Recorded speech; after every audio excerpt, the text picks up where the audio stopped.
skies, build kingdoms in my mind at night. Talks real big to an empty room, like somehow dreams alone break through. I wanted gold without the grind, wanted peace without the time, wanted harvest from barren ground, but never stayed when the sun went down.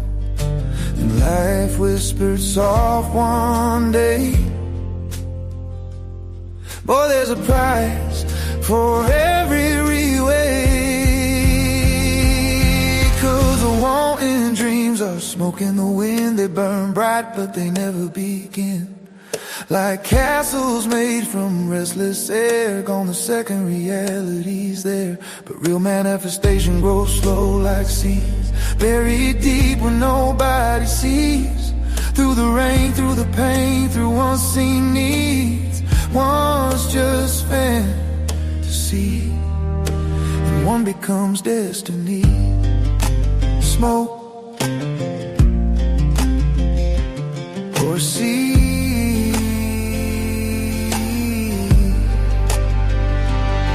I've seen men chase a hollow crown, lose their soul just to feel profound.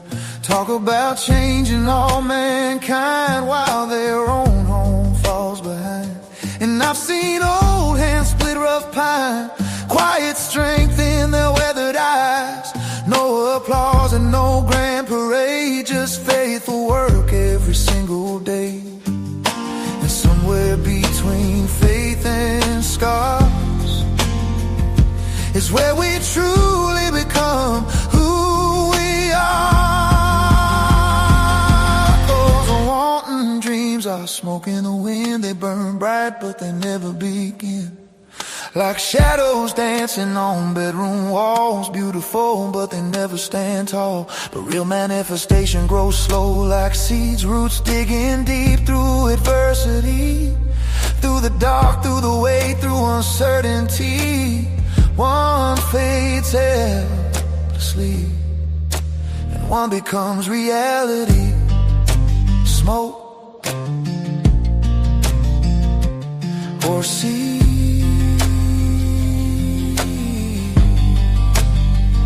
So if I dream, let it move my feet, and let conviction rise inside of me,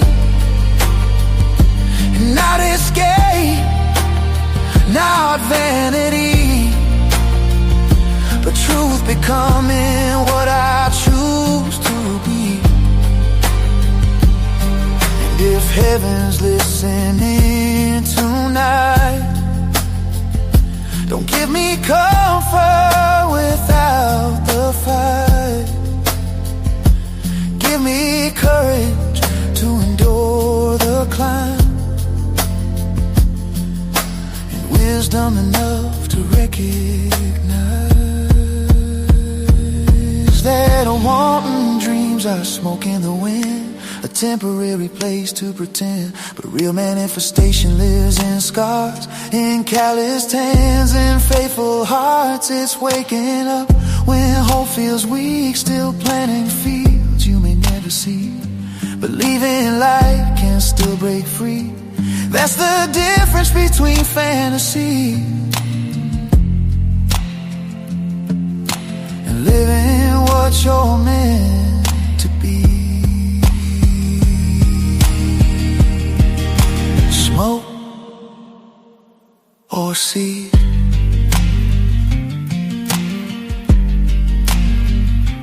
Yeah, the smoke drifts away in time.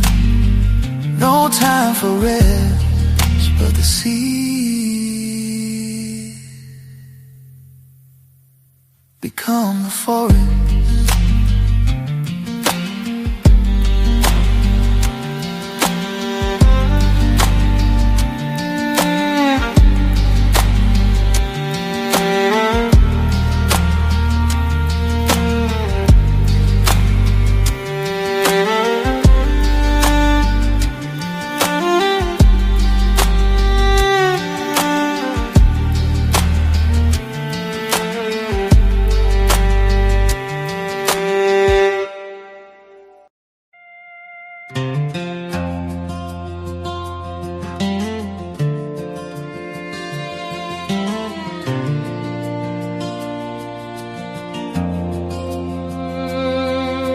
shadows of the night, when the world turns dark, I'm the one who lights the way, like a beacon that won't spark.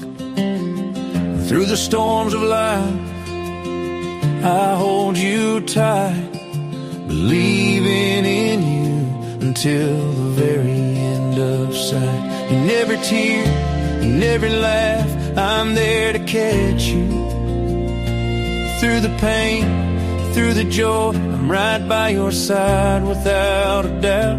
I see you, more than just a shadow in the light. Open your heart's door and let love start to ignite. I see you standing tall, even when you fall. And I see you rising up, stronger than before, never small.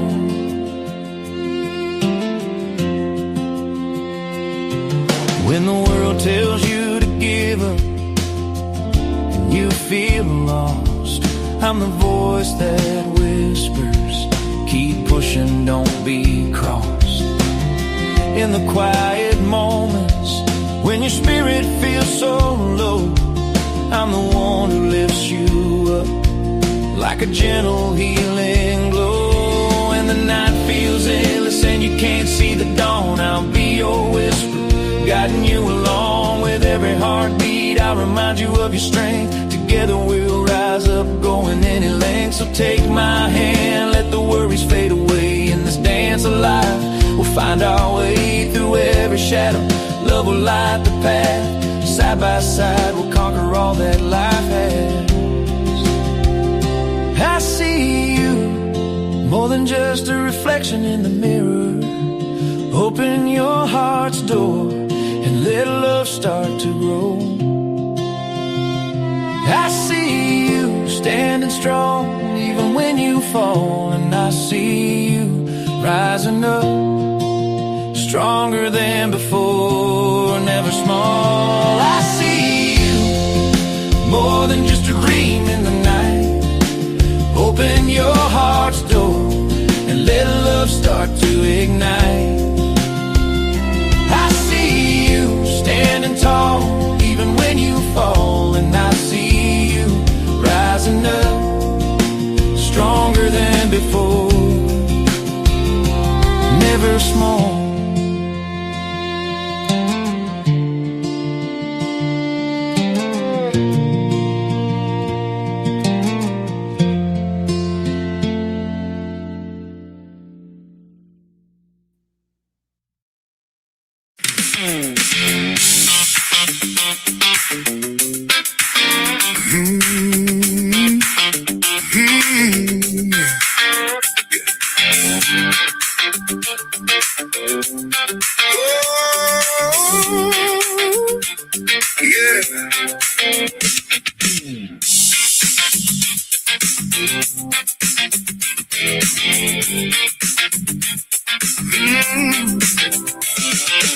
Sun's peeking over the mountain line. Coffee's hot and I'm feeling fine. Walking through rows that are grown with care. Sweet little flowers, perfume there.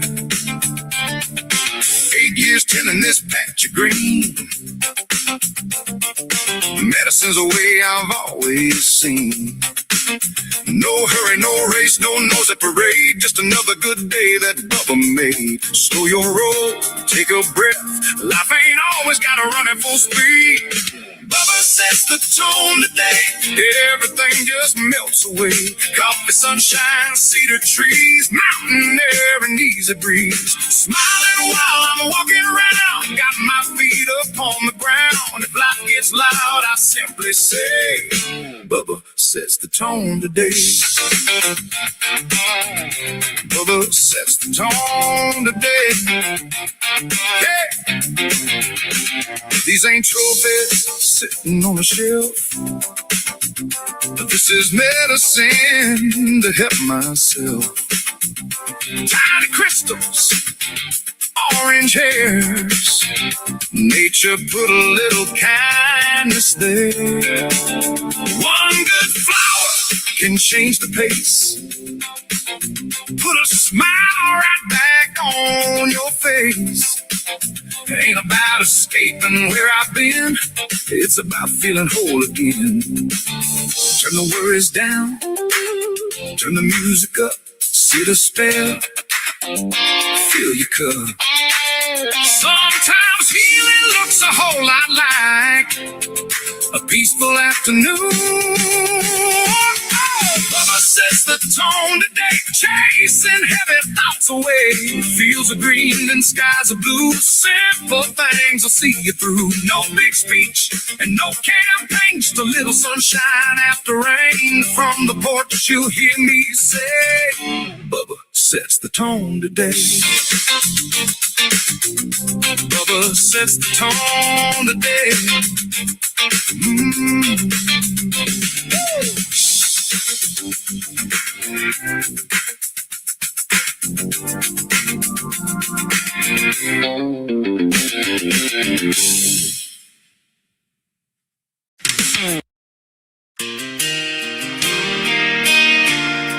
I've learned something over the years. God's timing doesn't always match my clock. Sometimes he lets the road get so dark that when the light finally comes, you know exactly who turned it on.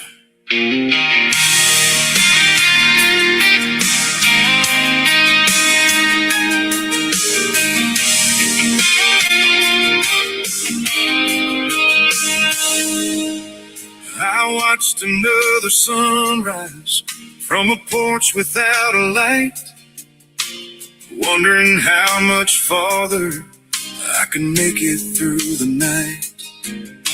The silence felt so heavy, every worry on my mind, but heaven wasn't nervous, it was simply biding time. I've learned that faith ain't always shouting, sometimes it's whispering, stand still. When my hands were finally empty, that's when God showed his will. He's never been early, he's never been late. Every blessing he's ever sent has arrived by grace. When I thought the road was ending, he drew another line. My God has always been right on time.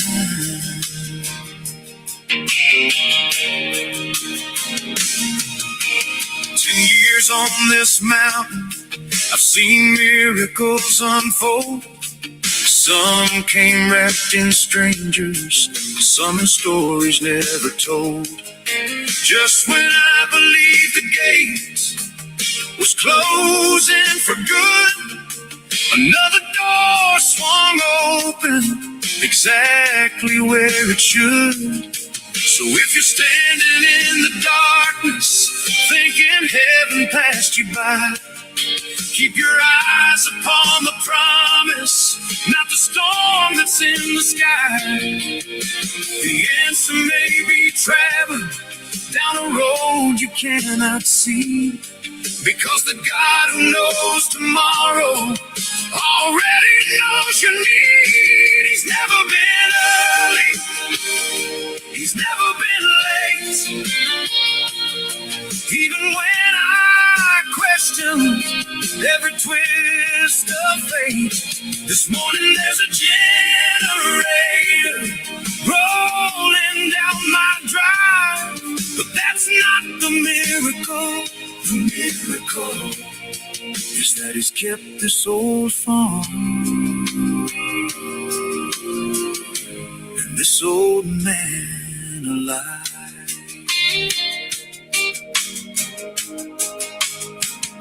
He's always right on time.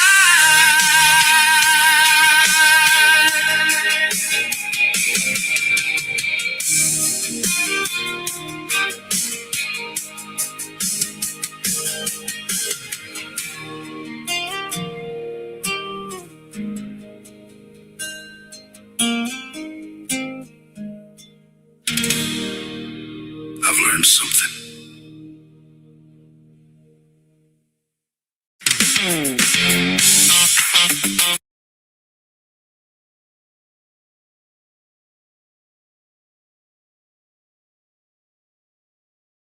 Well, that didn't work. I thought I clicked the add button, but I didn't. Good morning. Are we grumpy?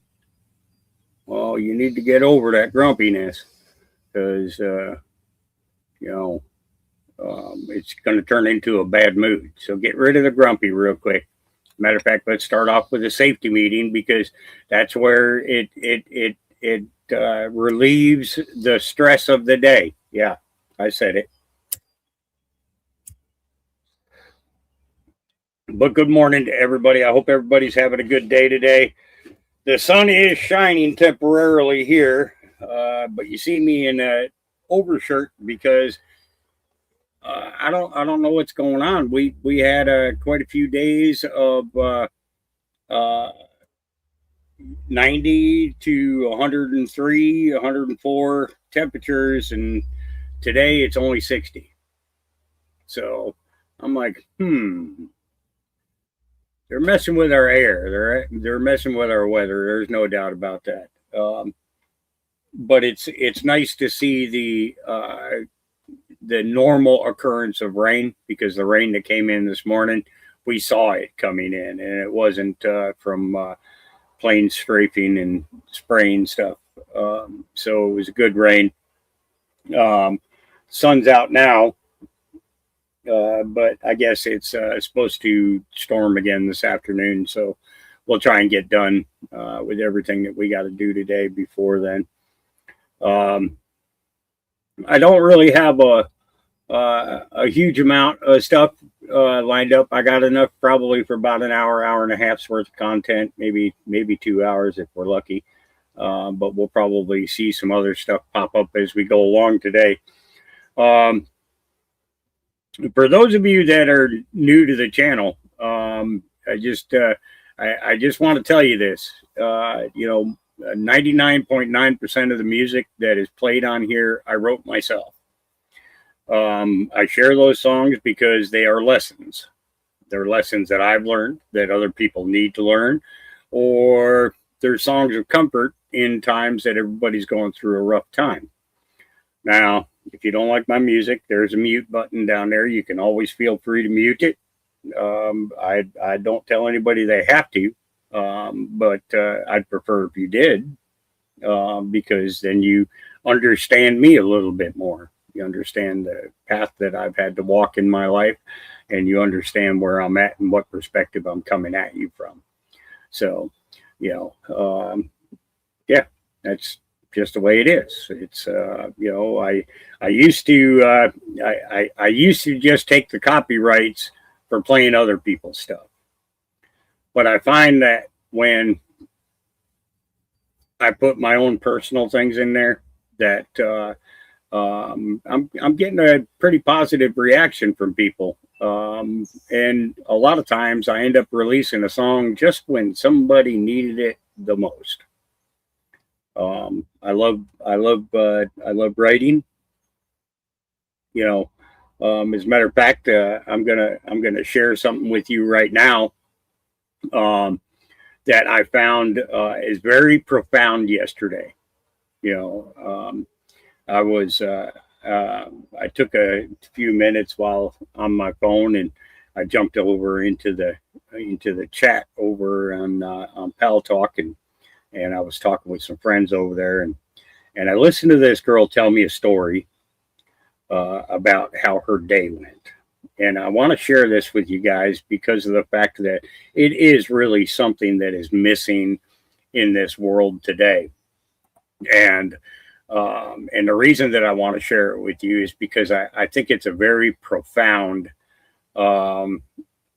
story. Okay. And what I'm going to do is I'm gonna go ahead and I'm gonna play the song for you guys first. Now she did. I sent it to the girl. I wrote the lyrics for it. I sent it to the girl who told me the story, and and then and told her to go ahead and do whatever she wanted with it. But I'll go through why I thought that this story was profound to me after you listen to the song. All right, it's called "Love Didn't End Here." Okay, and I ended up doing 4 different versions of it. This one here to me was the absolute best, and that's why I'm going to play this version for you.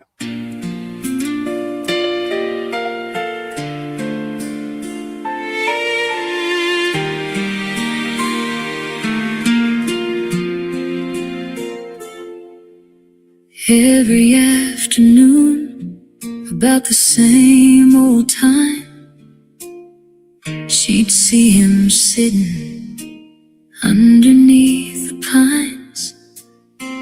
Just an old lawn chair, a quiet little wave, nothing more than flowers beside a granite name. She'd ride her scooter slowly, smile as she'd go by. Never knew the story hidden in his eyes.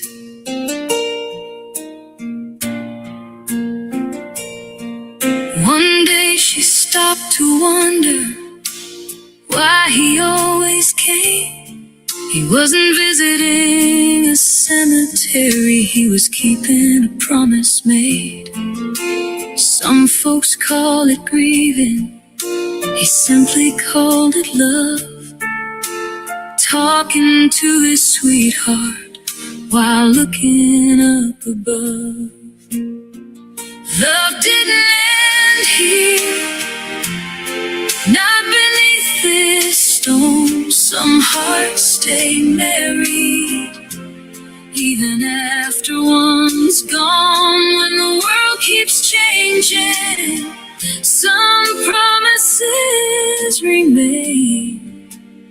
He still keeps their date every single day.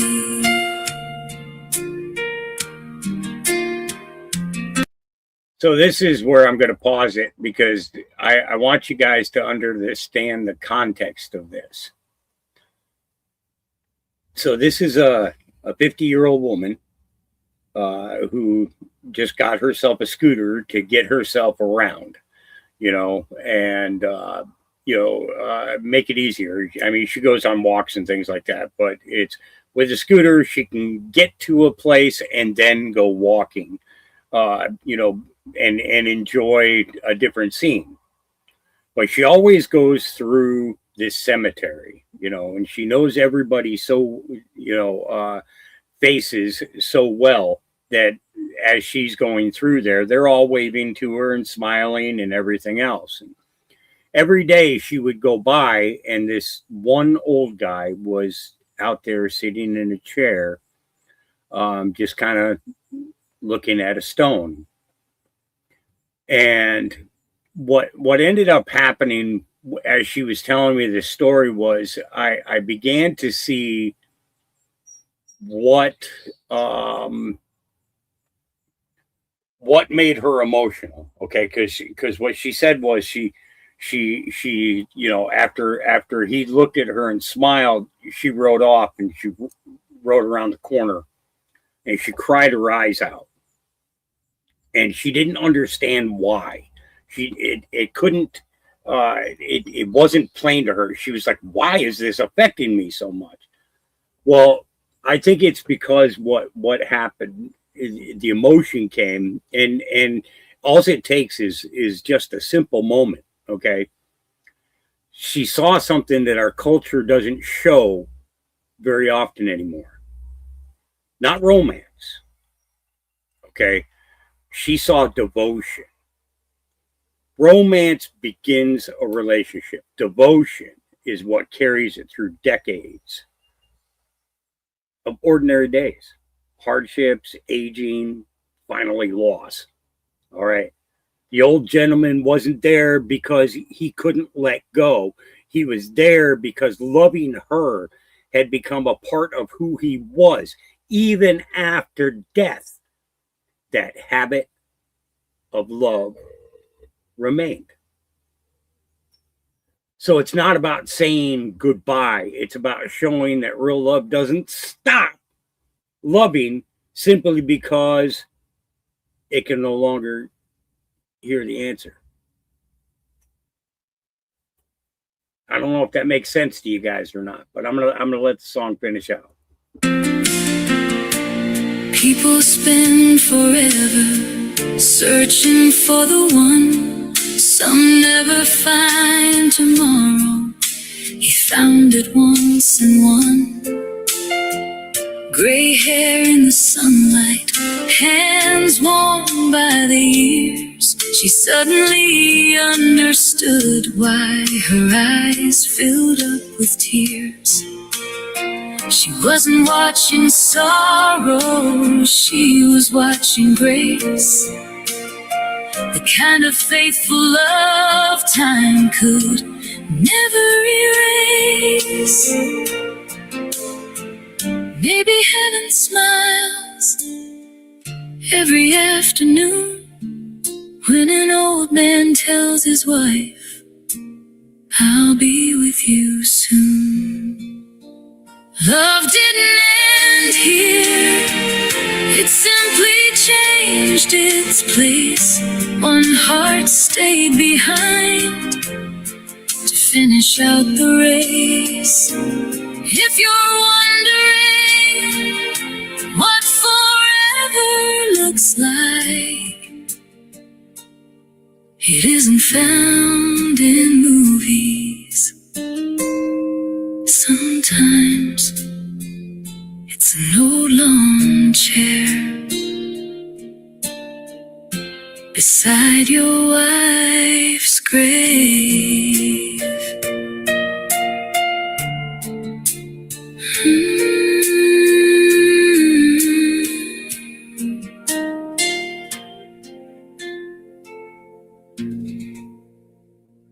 Now, April will be the one to release her version of it when the time comes. But that was, I wanted to use that as an example for you guys to understand. It's, you know,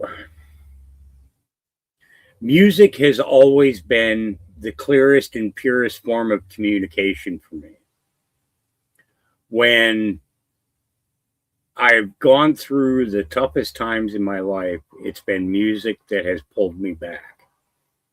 When I have struggled the most in getting a message across, it always comes down to the music.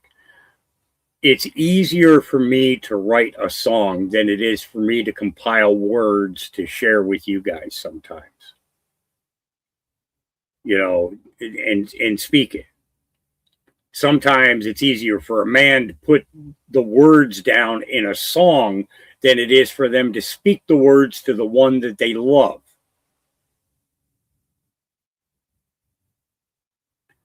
What April saw was a relationship that was formed in the 1940s and the 1950s, where when we look at the relationships of old,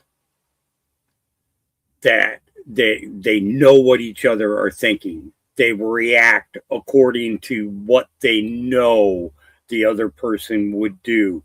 They live their life to bring joy to each other. And I was blown away with that story, and no sooner did I close the chat program than I started writing, and I couldn't stop. I couldn't stop.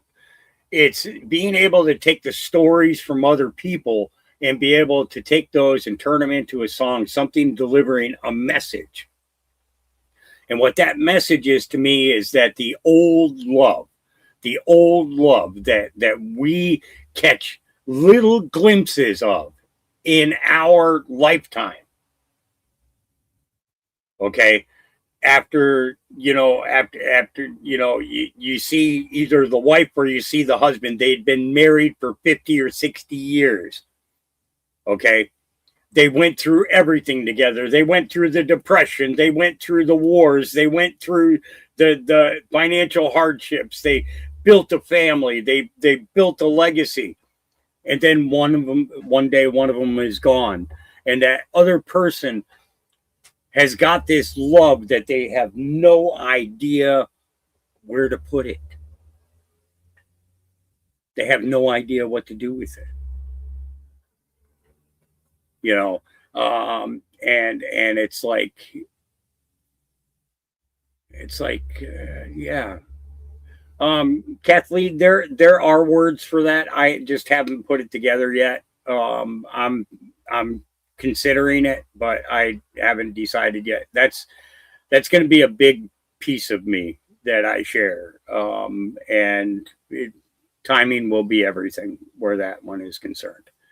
And it would probably be more of a during a celebration of us winning this war against evil and seeing the change that we want to see. Then that'll come out. But but I have a lot of respect for April in telling that story, because she made herself vulnerable by telling people. Okay. But the thing is if people listen to it the right way, there is such a lesson in that is so outstanding that you can't look away from it. You have to. You're mesmerized by it because you understand. You then come to the realization and understanding of the connection that was there, that the kind of love that we do not see in this world at all today. And it's like, wow. Yeah. All right, but let's go here. Talk church. Here we go. Let's get started for the day. I hope you guys enjoyed that anyways, but I'm sorry, Debbie. I wasn't trying to, I wasn't, oh geez, now I got to do a safety meeting to save your feelings. We can do that. Actually, I think that there was another one that I hadn't released yet. Let me see if it's in here. Let me look.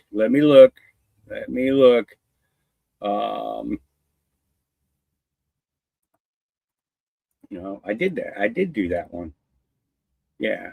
Well, seeing that I got you in a funk now, we'll go with this. We'll make it an ice cream cake kind of day. All right. That's what we'll do. Just give me time to run to the bathroom. An ice cream cake, baby. I'm just letting myself be. Yeah.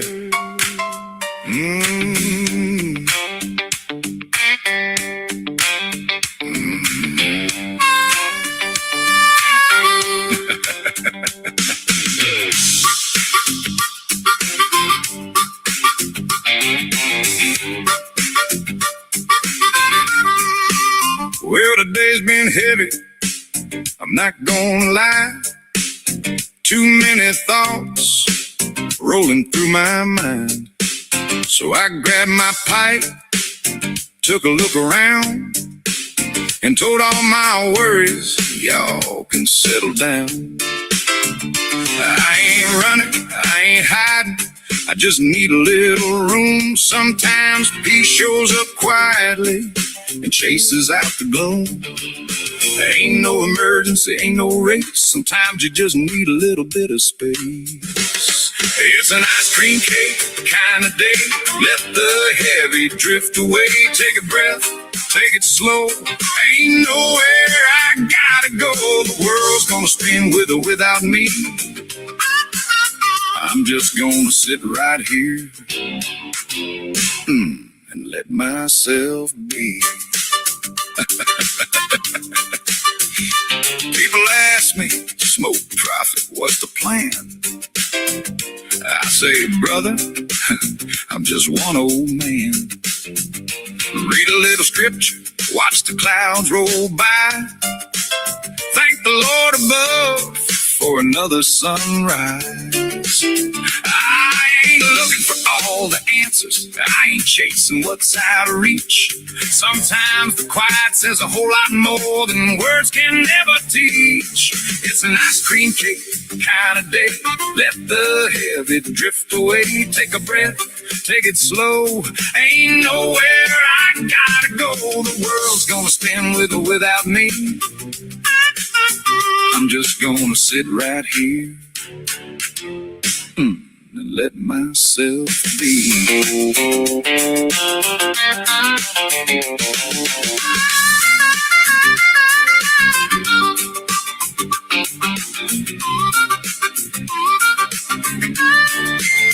Now, ice cream cake ain't hard to love. Sweet vanilla drifting on the breeze above. I ain't trying to disappear. I'm just putting my worries in another gear. Life gets loud, that much is true, but I don't have to join in too. One deep breath and a little smile, and life gets lighter for a while. No, sir, I ain't escaping. I ain't hiding from a thing. I'm just slowing down enough to hear the evening sing. The birds still chirp, the wind still blows. Funny how peace shows up when you let life go. It's an ice cream cake kind of day. Sweet vanilla drifting my way. Take a breath, take it slow. Ain't nowhere I gotta go. One old Marine with a grateful smile, just enjoying this a little while. The world can hurry if it wants to race. I'm gonna stay right here in my happy place. It's an ice cream cake kind of day. No, that's better. Coffee's warm, the sky's looking good, and today's a whole lot lighter than it was an hour ago. That'll do just fine. That'll do just fine.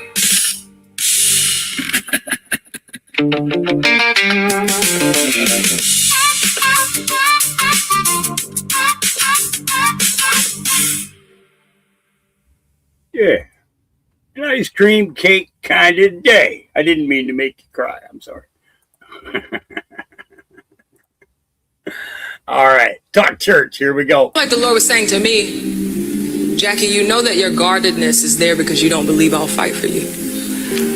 Your trauma has trained you to believe that you are the only one that can protect yourself. I will fight for you even emotionally. I will vindicate you against people. That you don't have to have a guard over your heart at all times because I am a defender of my people. Do you know that God will even fight you to free you?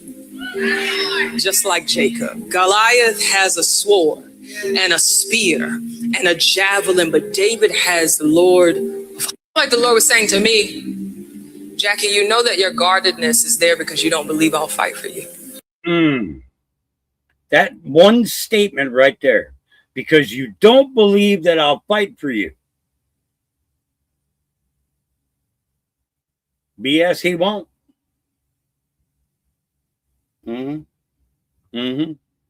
Think he won't. Think he won't. Because I'll tell you, to me, he's right on time. He's right on time 99.999% of the time. Just saying, there's absolutely something to this. All right. I do want to go right here. Actually, no, I don't. This is where I want to go, right here.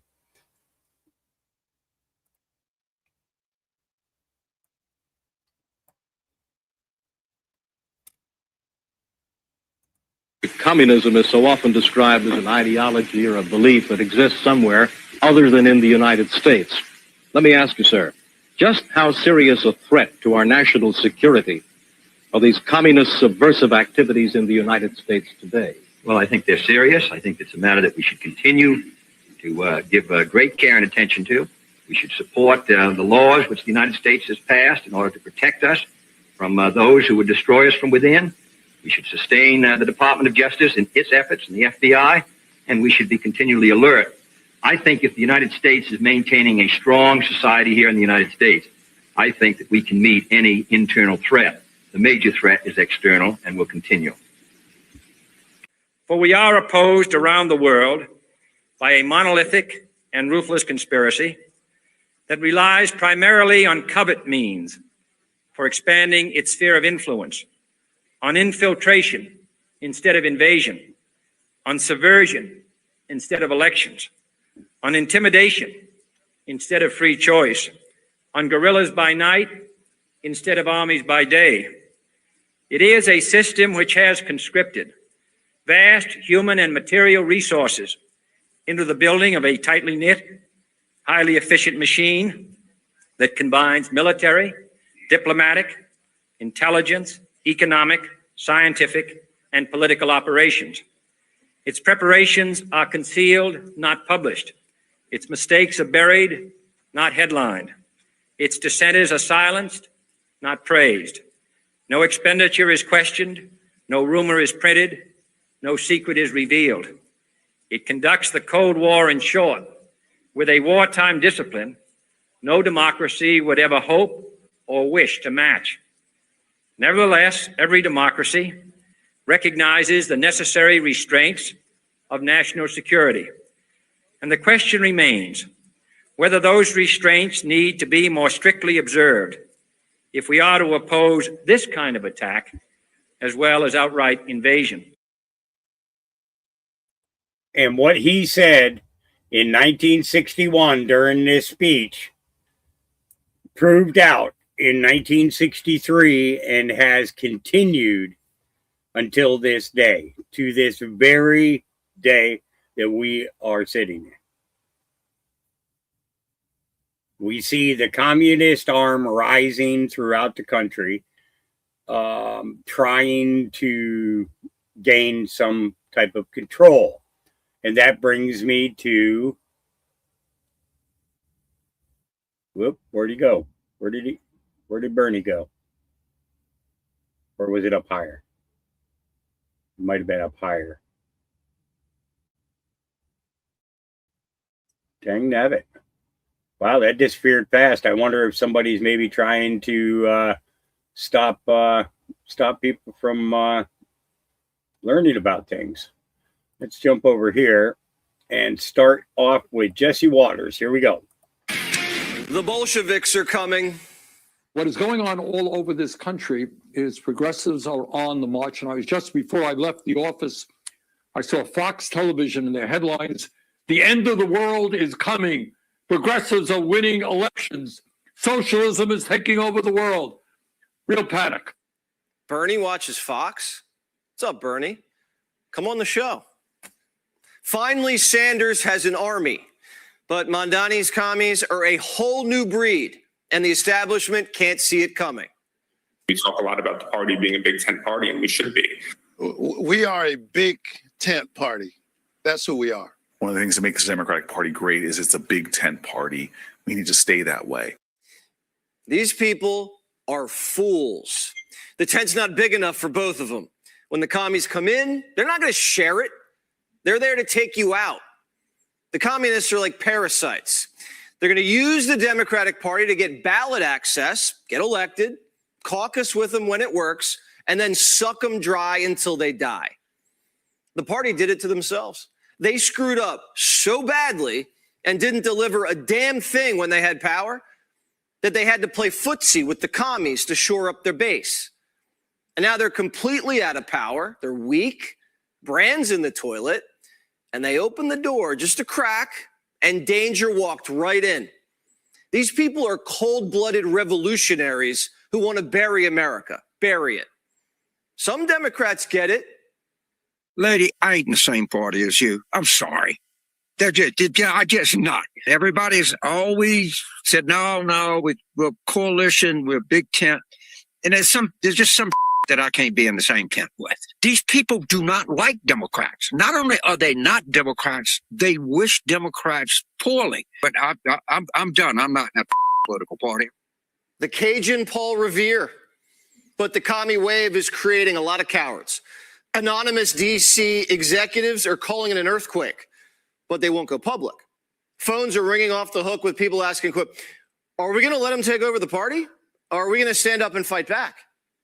That right there is the question. And can the Democrats fight commies and Trump? They've been fighting Trump so hard, they got a blind spot. Ask any general. When you're fighting someone on the left and on the right, that means you're surrounded. That means you better have a big old gun and a big old bunker. Guerrilla warfare on the left, conventional warfare on the right. The Democratic Party, as it stands today, can't win that battle. They can't beat Trump, and they're afraid of their own base. And Democrats, they don't know who to trust. Like AOC. Whose side is she on? Well, I think we know. I feel like it's deja vu all over again. There was so much fear around that when I was elected, and none of it bore out to be true. None of it bore out to be true?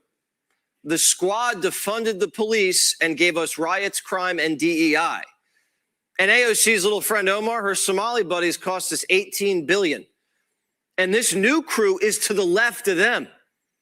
These people want taxpayer-funded sex change surgeries. No borders, no prisons, no police. You know how you start a revolution? Same playbook. You raid the treasury, empty the prisons, and take out the cops. These people said we deserve 9/11, and they got elected in New York. Matt Taibbi writes this, quote, the Zoran Revolution is a whole hog, F-it, real thing version of Marxian socialism, instantly recognizable to anyone who's ever lived in a socialist country. This movement's young, it's ethnic, media savvy, with a real desire to overthrow the American system, whole thing. Chevalier, one of the Bandani extremists, called Manhattan occupied Lenape land and says we need to become bad bitches and seize the means of production. Yeah. This is the woman who says she wants to eradicate Western civilization. She's never had a job. She's been a grad student for 7 years. Pocahontas was asked about her, and she played dumb.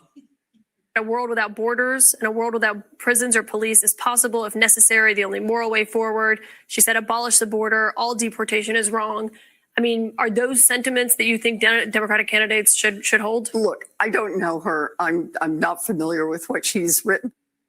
They pulled the same thing with Plattner. Oh, I'm not familiar with these allegations that he's abusing women. He's abusing women? I don't know him. Well, does the communist admit she's a communist on live cable TV?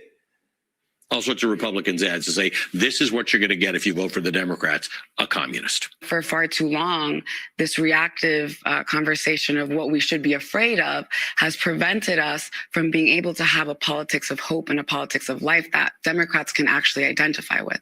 That wasn't an answer. She's a communist and she's slick. And we told you last night, these commies have friends in high places.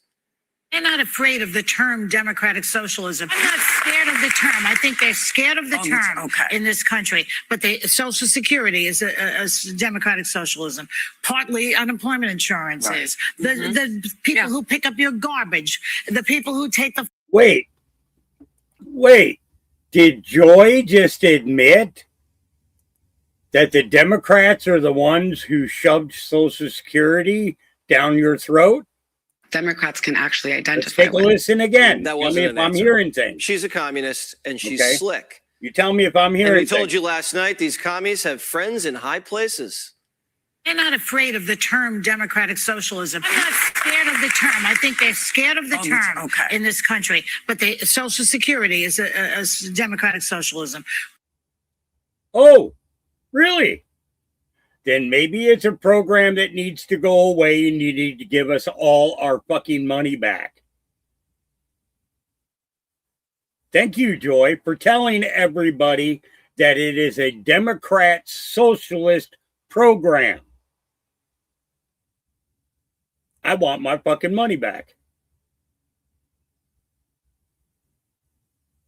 Because if I have control of my money, I'm definitely not going to be living the way that I live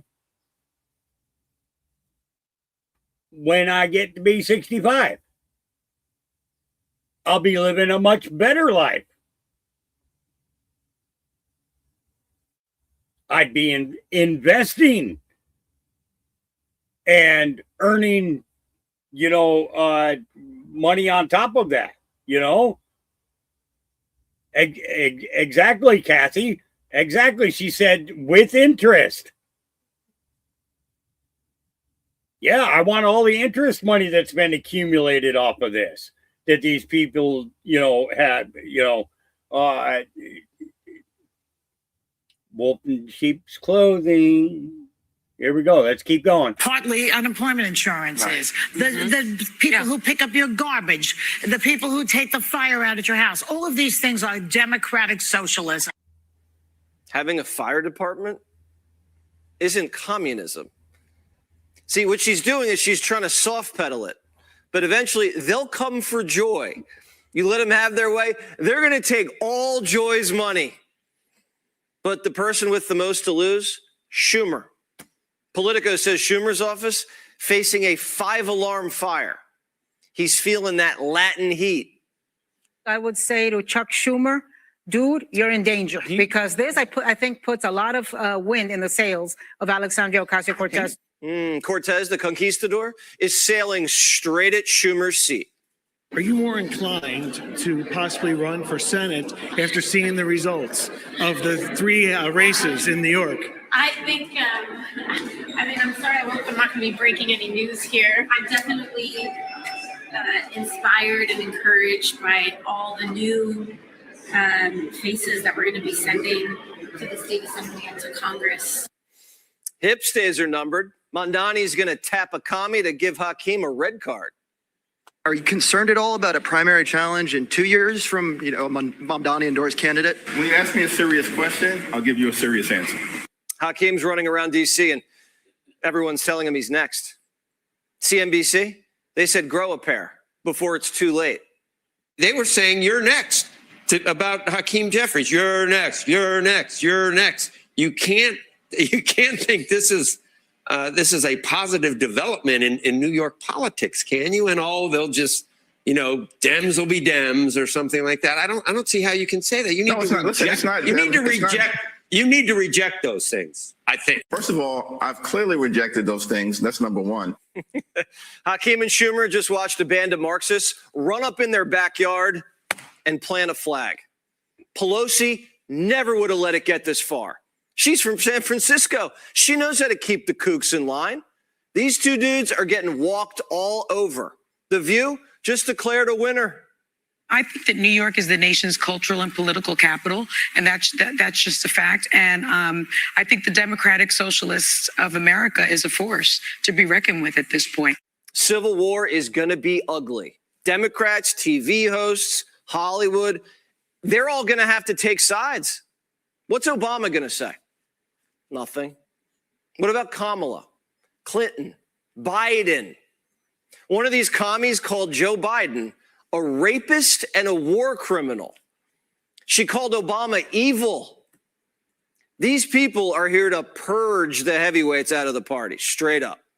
And the more the Democrat establishment fights back against the commie wave, the wave will just get bigger. Being attacked by the establishment legitimizes the commies with the base. The brawl is going to last years.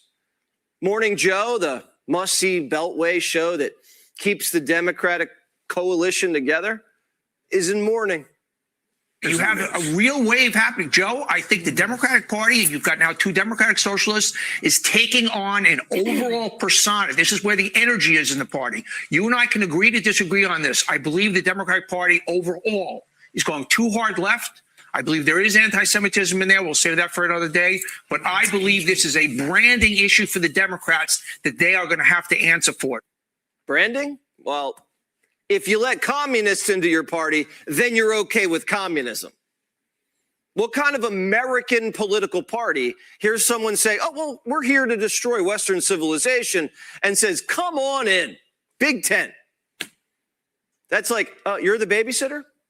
Your name's Charles Manson? Come on in, Big Tent. Are they a threat? Absolutely. Are they also so stupid it's kind of funny? Yes. One of these little elves actually wants to have government-run airlines. My hot take is we need to abolish pre-check. I've got like a million beefs with the airline industry and the process of having to fly. We need to like nationalize the airline industry. But let's start by abolishing pre-check. So no pre-check, no clear. Everybody waits in one big old line. And Mayor Pete's your pilot. New York's actually been dipping its toes into communism for a while. Nearly half the city's on Medicaid. 20% of the city on food stamps. 1 out of every 3 renters lives in a rent-stabilized apartment, like the rent hasn't gone up in 30 years. 5% of New York City lives in the projects. New York City has a bigger budget than the whole state of Florida, and we're still in debt. No wonder. Everything's free, and the rest is stolen. Now, it's not just foreigners voting commie. These liberal women, you know, they get the college degrees in like sociology. They move into Manhattan and they can't get a job. Shocking. So they can't afford rent. So a bunch of single women with no jobs and degrees have to shack up in the same apartment in the Bronx. And they've been taught in school America's evil, so they get angry and they vote communist to get revenge. They call these women downwardly mobile, and they're going to take the whole city down with them. But we're not going to let them do it. Last night, Trump spoke at the Great American State Fair and reminded us that life can be hard, but we persevere and always, always win. Americans crossed the Great Plains, scaled the mighty Rockies, tamed the Wild West, and turned this continent into industrial powerhouses like nobody has ever seen. We laid down the railroads, raised up the skyscrapers, built the great highways, invented the airplane, won 2 world wars, defeated fascism and communism. We're going to have to do that again. Most of the country isn't on the commie train. Most of us think they're all crazy. If you look at Democrats nationwide, look at this. Democrat socialists are on the positive side of the ledger at plus 17 points. This includes Democratic-leaning independents. But look at all voters. A completely different world. 27 points underwater. You know who else thinks the communists are crazy? The Supreme Court. In a major win for the America First movement, 6-3 vote, SCOTUS just said the government is allowed to turn away asylum seekers at the border, meaning Latin America can't just caravan up to Texas, claim asylum, and we have to let them in. And in another ruling, 6-3-2, the Supreme Court ruled in favor of the Trump administration that Syrians and Haitians are no longer protected. The president can revoke their protected status and get them the heck out of the country pronto. Here's Miller. It has never been the case, to go back to the Haiti example, that you can just take 3 million people from a failed island, put them into America, and overnight that they're able to become fully successful, fully assimilated American citizens. That defies everything we know about how culture works, how assimilation works, how nations work. Justice Clarence Thomas says this, quote, aliens have no equal protection rights against the federal government. The Mondani commies may have won a small battle in Manhattan, but these 2 court rulings hit like atomic bombs. It seals the border and lets Trump deport millions of illegals. The Republican Party has to go on offense against these communists, but defense wins championships.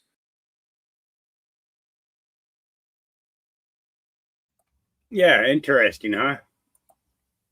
Now, all of that stuff is all connected. You know, it's all connected.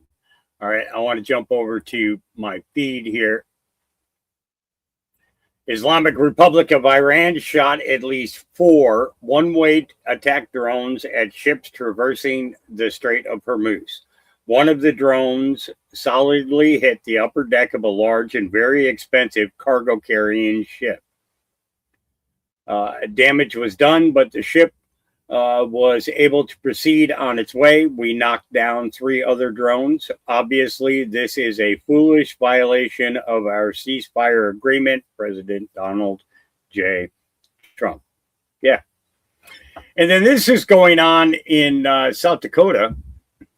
Yeah, the GOP. Let's take a listen. 1, 2, the censure of Senator Thune with a second. All those in favor, please signify by saying aye. Aye. Opposed? No. This motion carries.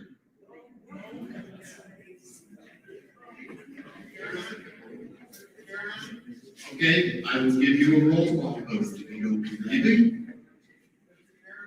Yes. I just said I'm going to do a roll call vote. Thank you, Linda.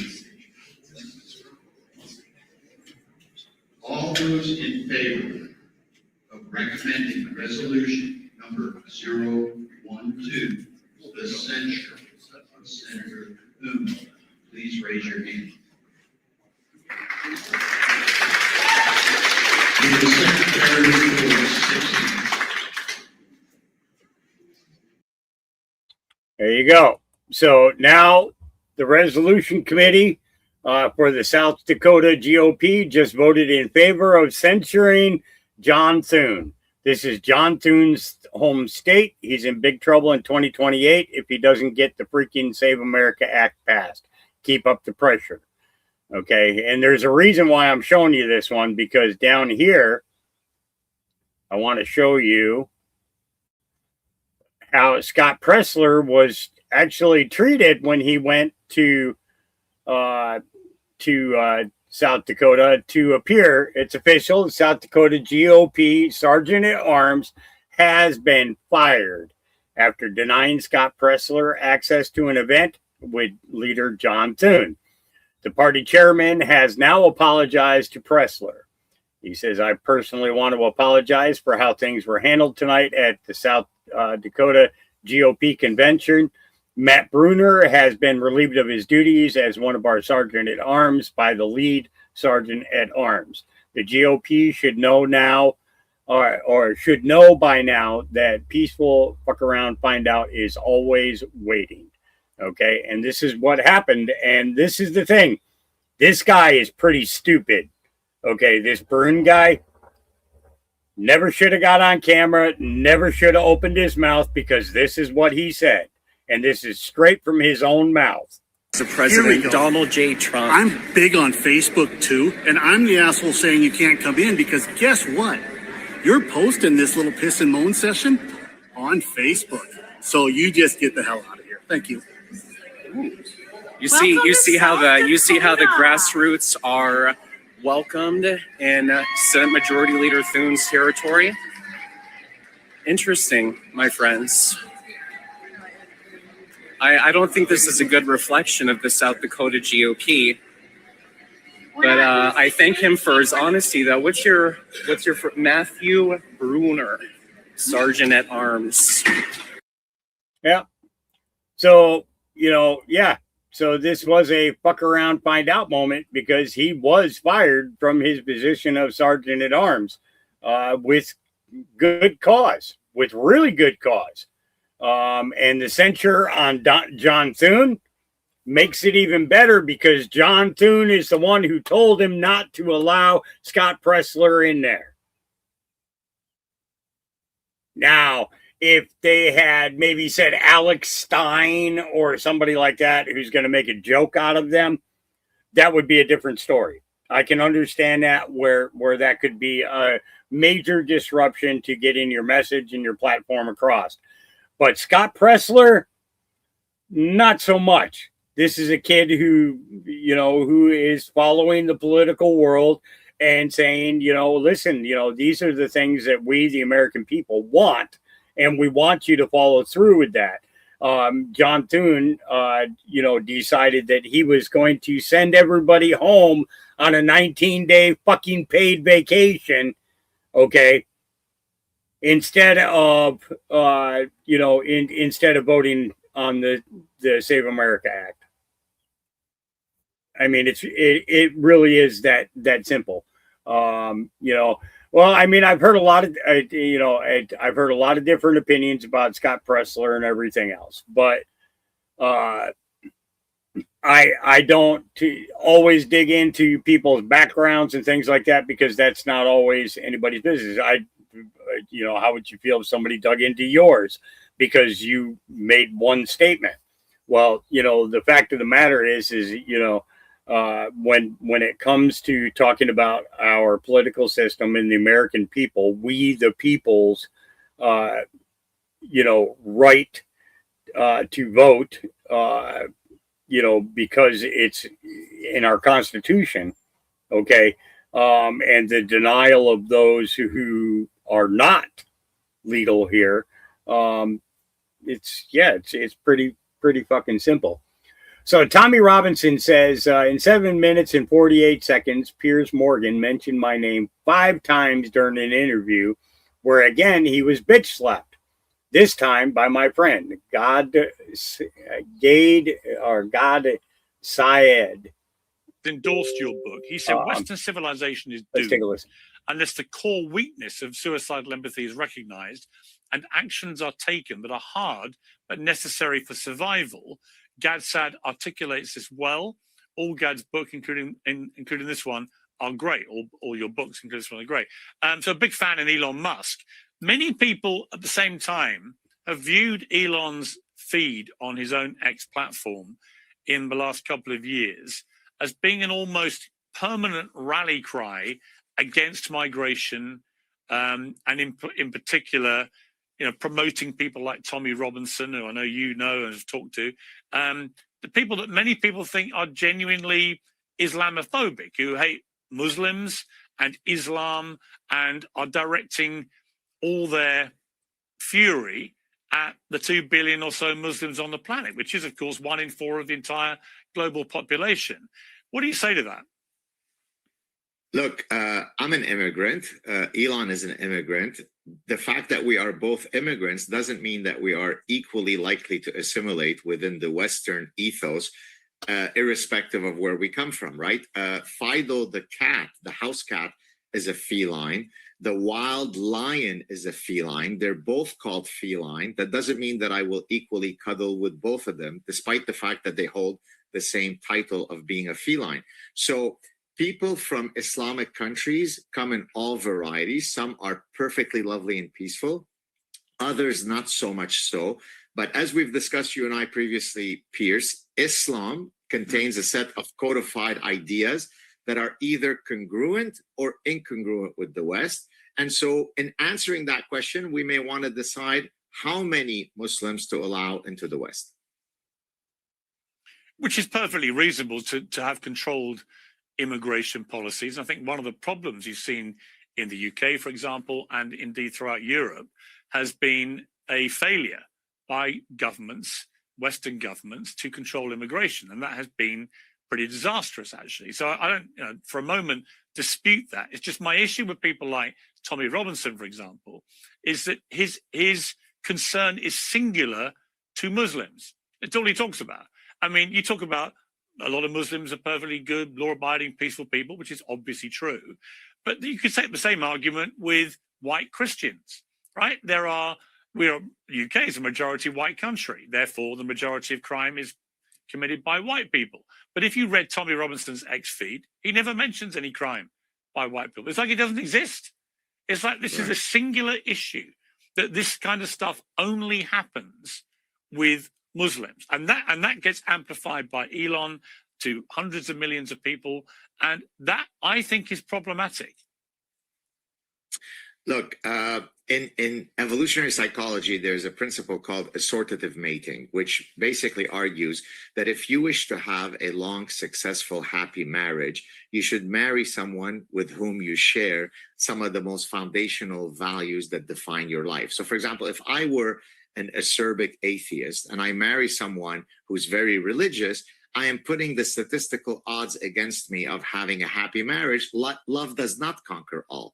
By this exact same logic, there are a set of values that typically come from Islamic societies that are perfectly antithetical to Western values. So on average, someone coming from Denmark and Sweden and trying to settle in Iceland is more likely to assimilate than the same number of people coming from Waziristan and Afghanistan. And that statement should be obvious to the average 3-day-old pigeon.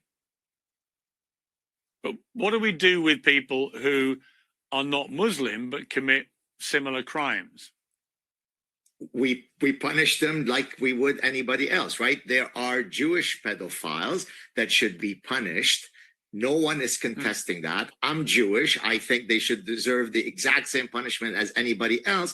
That doesn't take away from the fact that when we're looking at the British grooming gangs for the past 30 years, most of them are not named Mordechai Richter. They're named Muhammad Akbar Hussein. That is true, that the grooming gangs in places like Rotherham and Telford in the north of England were predominantly British Pakistani Muslim men, and they were committing their crimes, horrendous crimes. Okay, now there's got to be a reason. Okay, this is the thing. There's got to be a reason that Piers keeps putting himself out there and saying the wrong things. Because what I want you to think about right now was Piers Morgan's relationship to Donald Trump long before Donald Trump said that he was running for office. Okay, I told you to reflect back on the time Dennis Rodman went to North Korea to play basketball and hung out with Kim Jong-un, right? You understand where I'm going with this? Okay, I'm trying to use a correlating pattern here. Okay, so Piers is always putting himself in a position to allow the guest to make such astronomically true points and then moves on to the next narrative, right? Okay.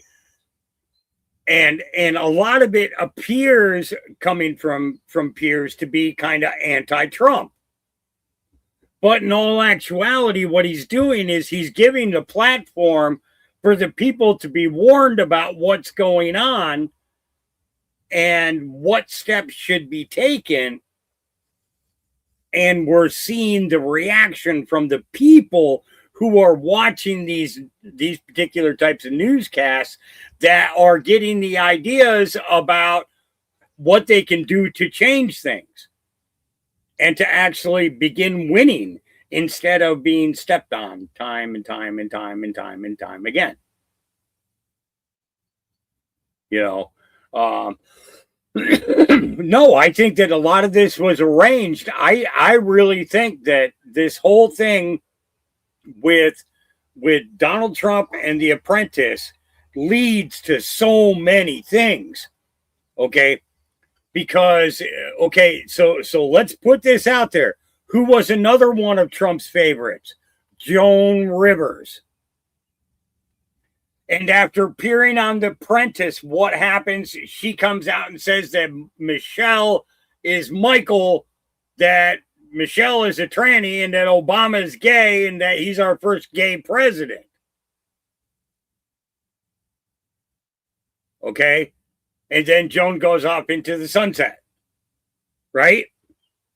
Okay? Then we got Dennis Rodman going and playing basketball 3 different times. Okay, and each time he came back from North Korea, where did he appear? He didn't appear on your regular news.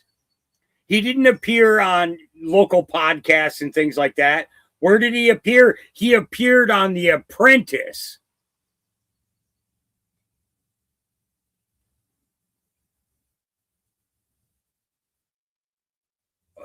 You see where I'm drawing the dots here? I'm telling you, Trump has been in this a lot longer than people think that he has been, because I believe he formulated his plans when he went and met with Richard Nixon. And then later on, when he went and met with Richard's wife after Nixon passed, okay, and then his relationship with his Uncle John, okay, I mean, there are a lot of things pointing to this. I mean, if you look at what Trump is saying today in regards to Iran, it is absolutely no different than what he said in the 80s. Absolutely no different. It's just an older face saying it.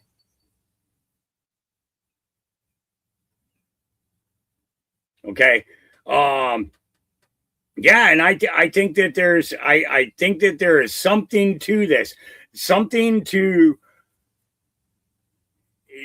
each country. He's got a relationship with somebody in each country that is the what let's call him the revealer in chief for each country. Okay, the revealer in chief. Okay, not the commander in chief, the revealer.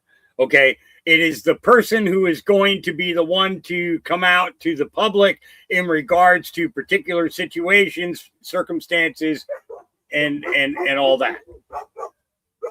I'm telling you, there is really, really, really something to this, you know.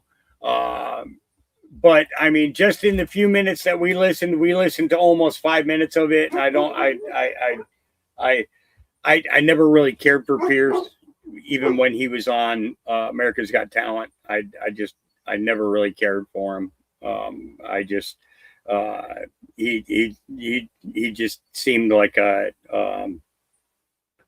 I don't know. It was like he was there to pet Simon Cowell's ego, is what it appeared to me. You know, that's just me. That's how I saw it. You know, a lot of the other judges I like. Howie Mandel does a great job on there.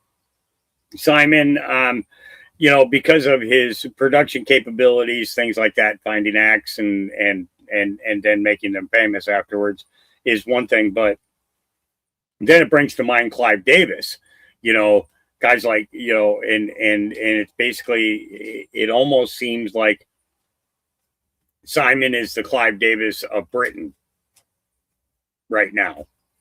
You know, get these young artists in there and manipulate and control and everything else. I mean, because look at how many, you know, no different than here in the States, how many you know, young groups or bands or just big name singers all of a sudden have a change in direction when they get hooked up with one of his labels and they go dark.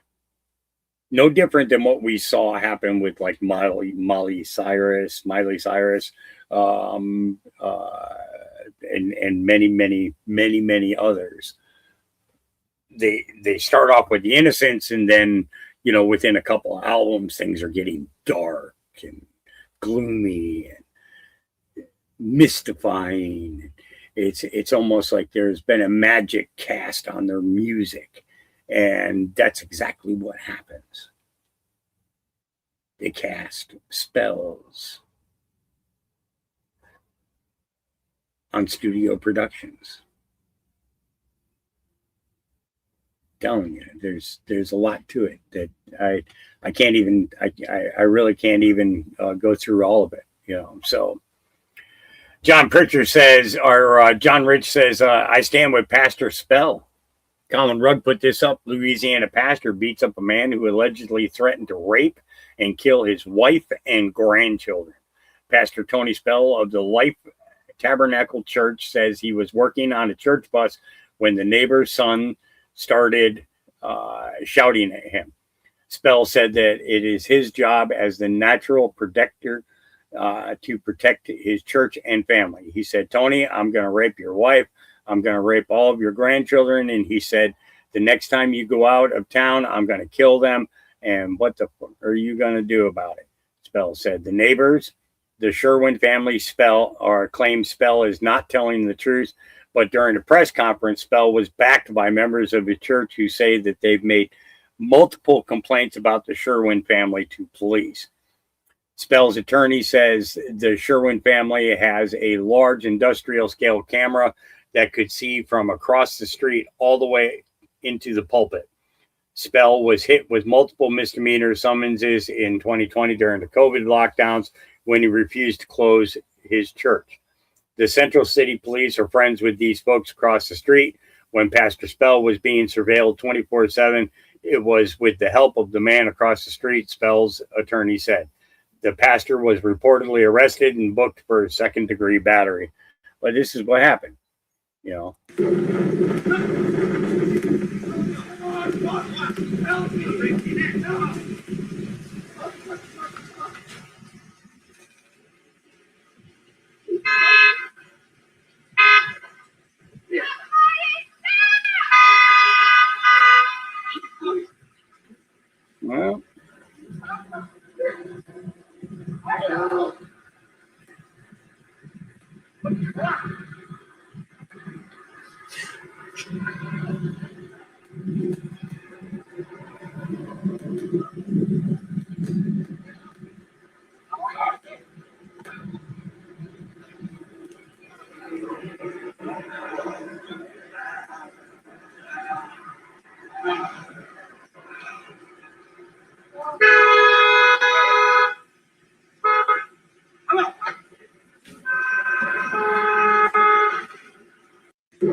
Well, people are asking, where can we donate to the pastor's lawyer funds? Yeah, I fulfill the scriptures. I laid the hands on the sick. Pastor Tony Spell said his congregation after getting released from jail. You know, he's not wrong. Yep.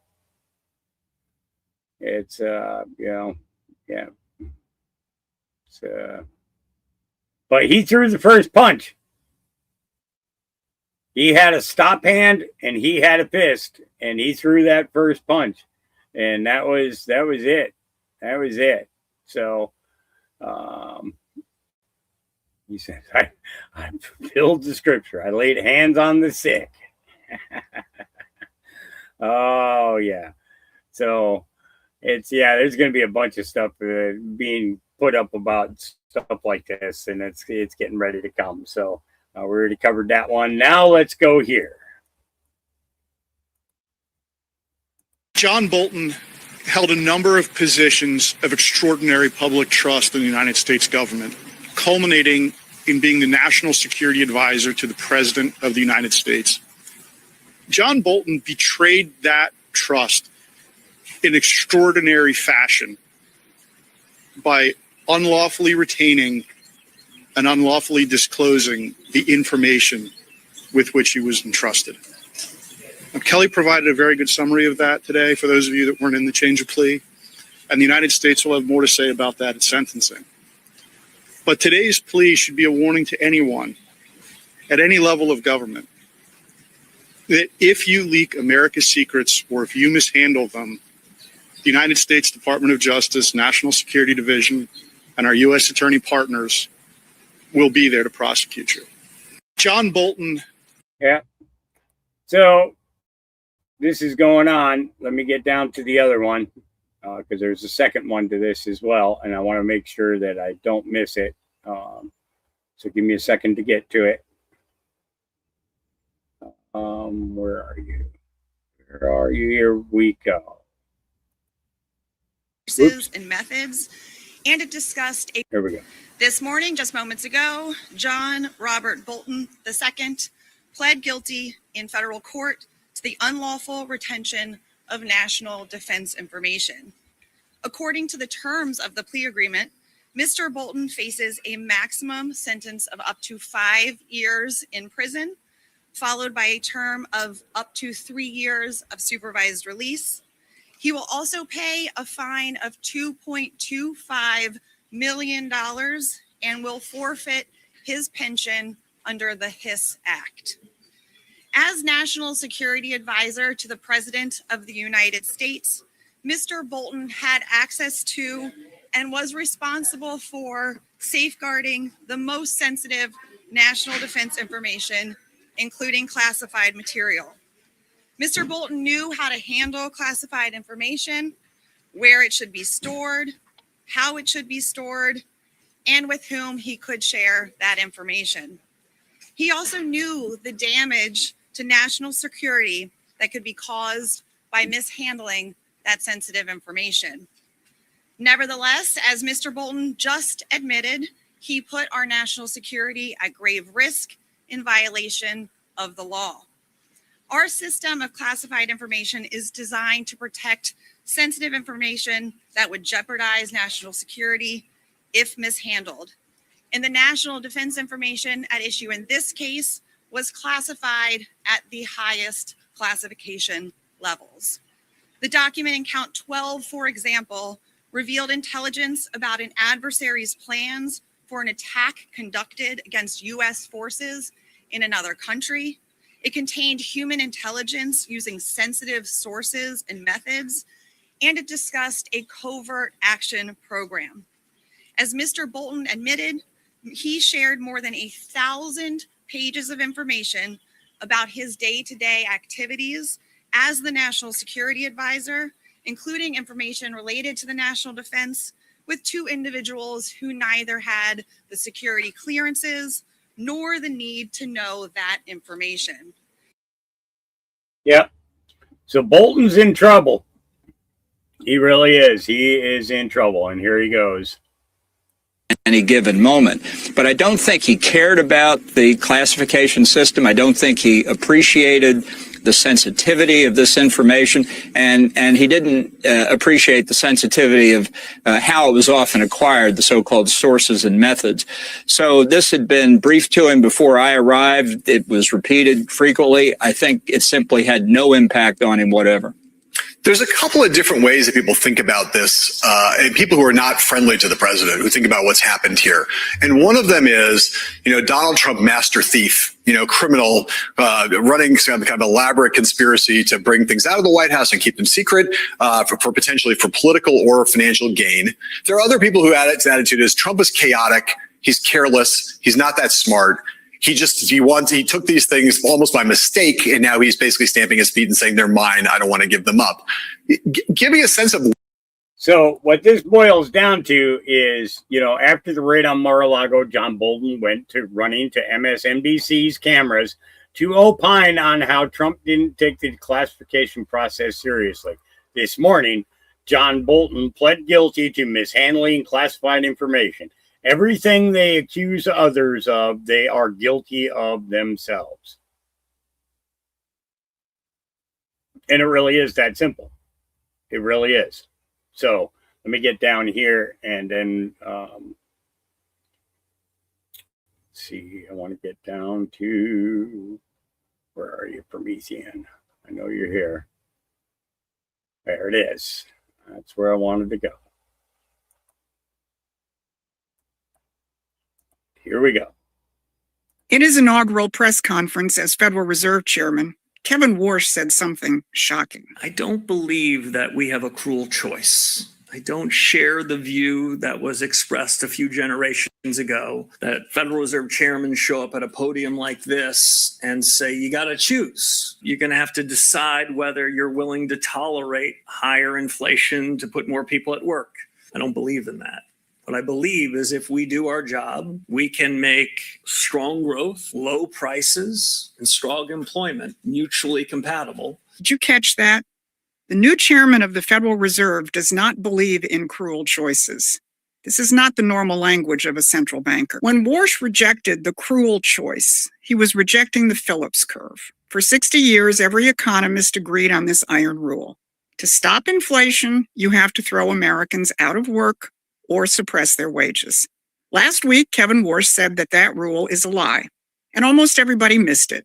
because they were busy trying to read the tea leaves on interest rates. Well, they're wrong. I'm Susan Kokinda, and I've tracked the Federal Reserve and the British liberal financial system for decades. Here's what I'm going to cover today. How Warsh just killed the cruelty doctrine that said Americans must suffer to fight inflation. Second, how the Trump administration is outflanking the money masters by unleashing new credit institutions. And finally, the part nobody is connecting, the real engine of American wealth, the secret weapon the empire cannot compete with. So this rule has a name, and it's called the Phillips curve. In plain English, it says job growth and economic expansion cause inflation. There is a fixed trade-off between inflation and employment, and you've got to trade one against the other. That's the cruel choice. But ask yourself, when has real progress ever made things more expensive? Every time we've built something, a better machine, a faster process, the cost of everything affected by that falls. Now, the Phillips curve insists on the opposite. So which one is lying, the rule or your own eyes? But they want you to think that that rule is a law of economics, and that's the lie. Because all it is a description of the British liberal system, where you're just a cog in a fixed economic model, and where everything is driven by money and demand. And in that model, the people who have the money call the shots.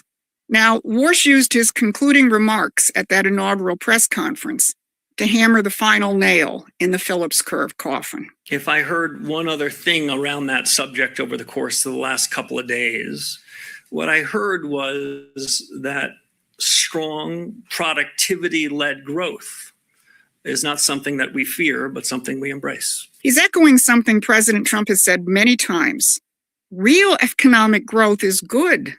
And while that is something a normal person thinks is obvious, it's contrary to the economist dogma, and it's anathema to the rules of the post-war economic system. Those rules argue that the market forces will move the money around in ways that magically work. What they don't tell you is that it only works for them. Maintaining control of financial flows and monetary policy has concentrated power in the hands of the financier elite, and it's created the so-named affordability crisis for everybody else. Now, here's what doesn't fit into their economic equations. The real economy, the part that actually produces food, housing, machinery, the things that make society work. That's supposed to be subordinated to the money. Now, Warsh threw that idea under the bus as well when he dispensed with the practice of forward guidance. That's where the Federal Reserve Chair and members of the FOMC tell markets what to expect in terms of future monetary policy. Now, the Fox News business correspondent got very nervous about Warsh dropping his forward guidance. Edward Lawrence with Fox Business.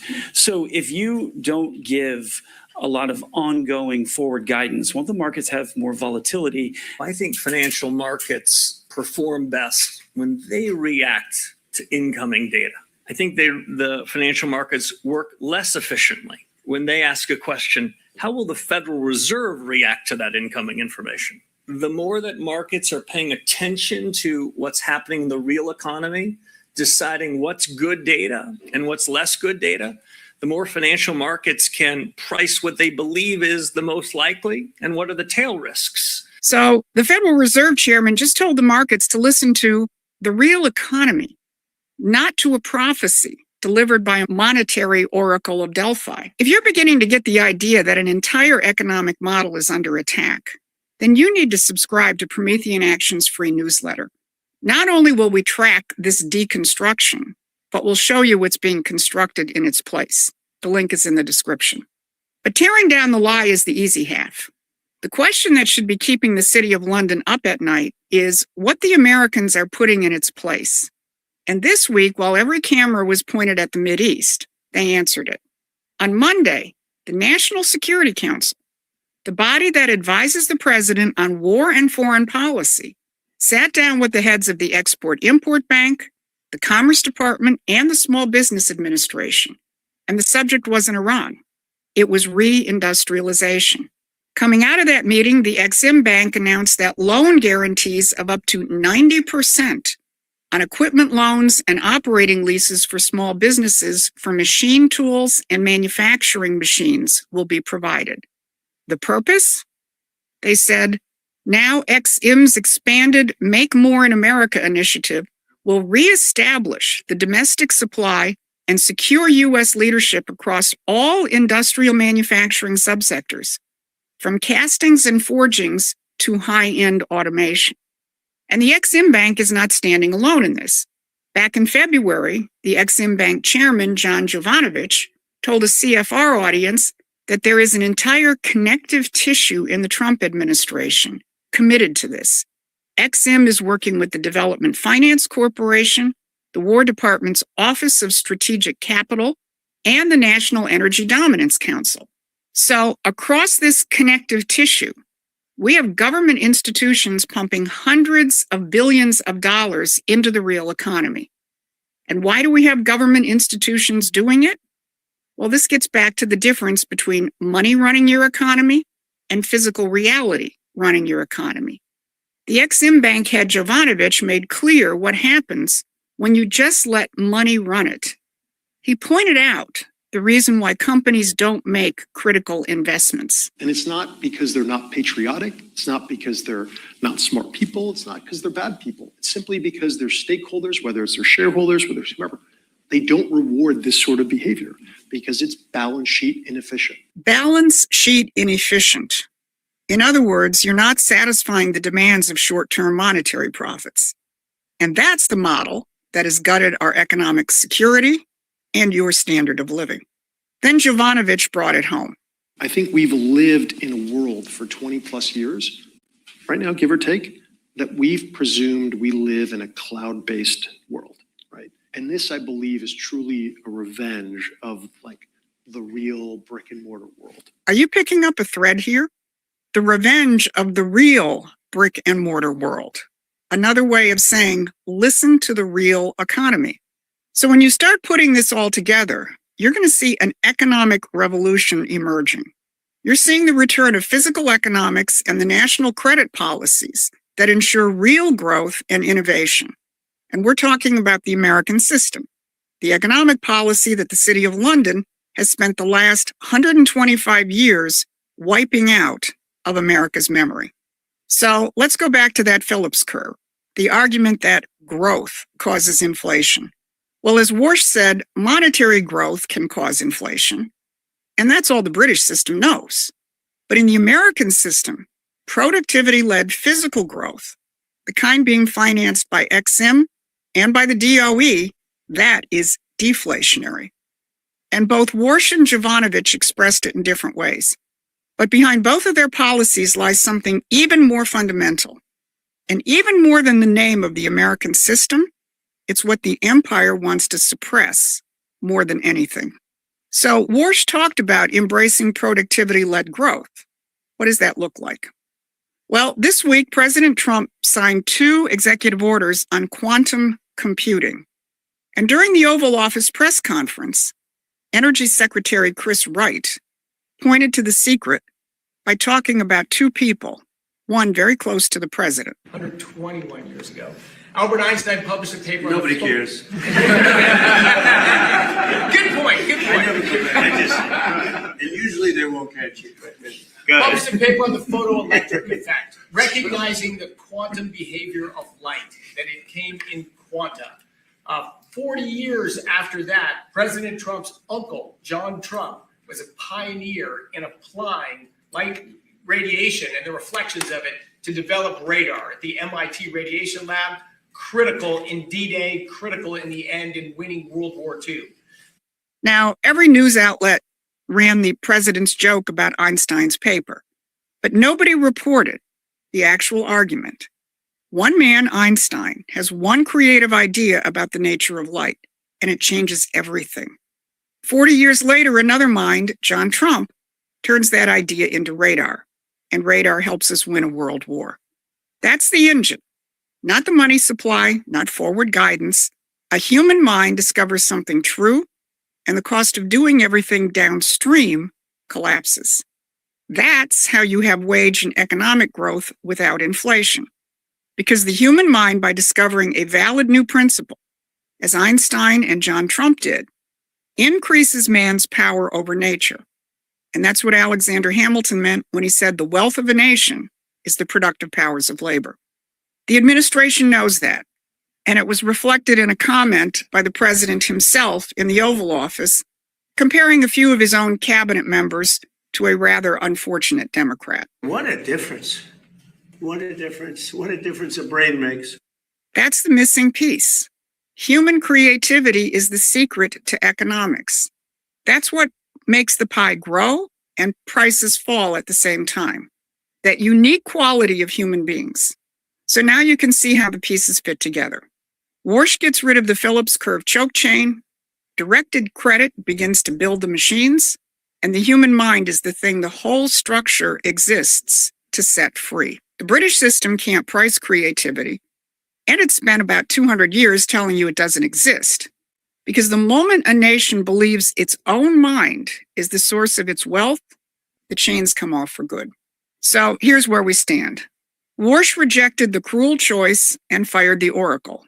And while the cameras are focused on Iran, federal institutions quietly put Hamilton's tools back in American hands. That's not a policy tweak. That's a declaration of independence from the empire's economics. Promethean Action isn't just exposing this fight, we're building the movement that wins it by understanding and backing the president's economic revolution. So if that's your kind of fight, join us at Promethean Action as a member or a contributor. This has been your Wednesday update. Thanks for watching. Please take a moment and subscribe to our free newsletter at prometheanaction.com.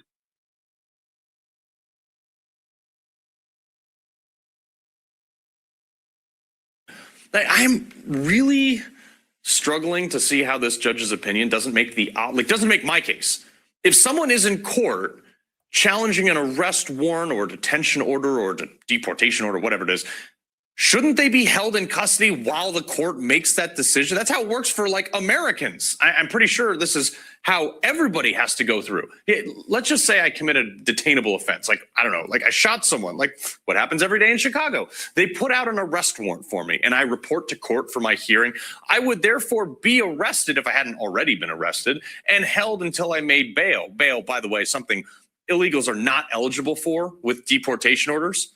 And if you're just as confused as I am, I pretty much understand why, because yesterday, literally at the same time, the DC Circuit Court expanded DHS's ability to detain and deport people. I'll be honest, I don't see how the Trump administration could, even if they wanted to comply with all these mixed directions. By the way, what happens when you have a judge like this California judge who just does something that's blatantly in the face of a SCOTUS ruling about nationwide injunctions? Do we just ignore it? How does that work? Does the judge get fired? No, actually, nothing ever happens to these judges, either because Republicans are too chicken scratch to do anything about it, impeach them or something like that. I'm just going to throw this out there. Maybe, and we can't pass laws because we have too many weak-kneed Republicans there to actually do it, but maybe we just pass a law that if a judge has their ruling overturned by the Supreme Court, they forfeit their position and their law license. I don't know, because they got it wrong. I'm just spitballing here. Republicans, if they acted like they were in the majority, we could do something like this. But at least there's other things DHS is doing on the horizon too. They're proposing an increase on immigration fees. Yes.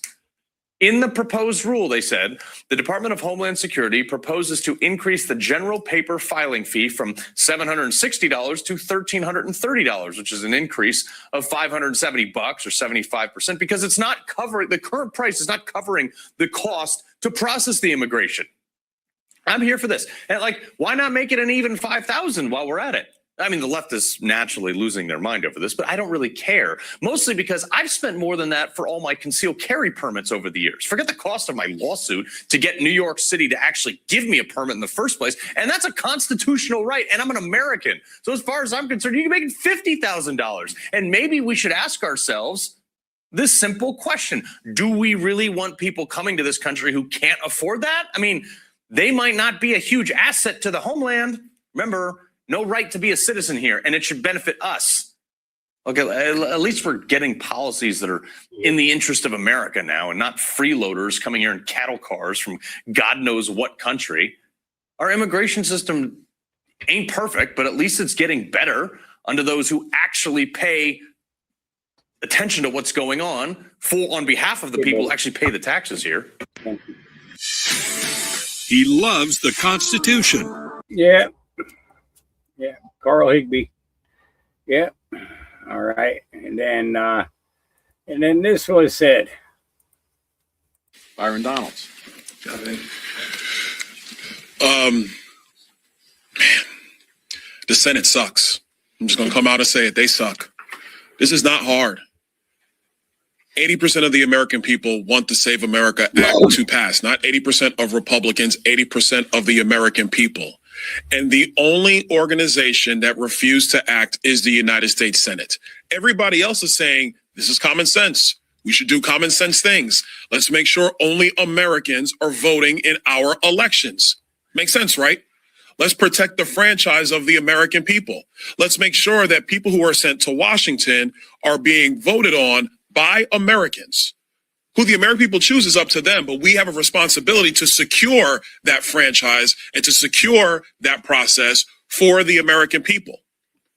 And what is happening in the U.S. Senate is laziness, and quite frankly, it's disgusting. What? The Senate Democrats don't want to have voter ID in America. Why? Because they want to maintain their power.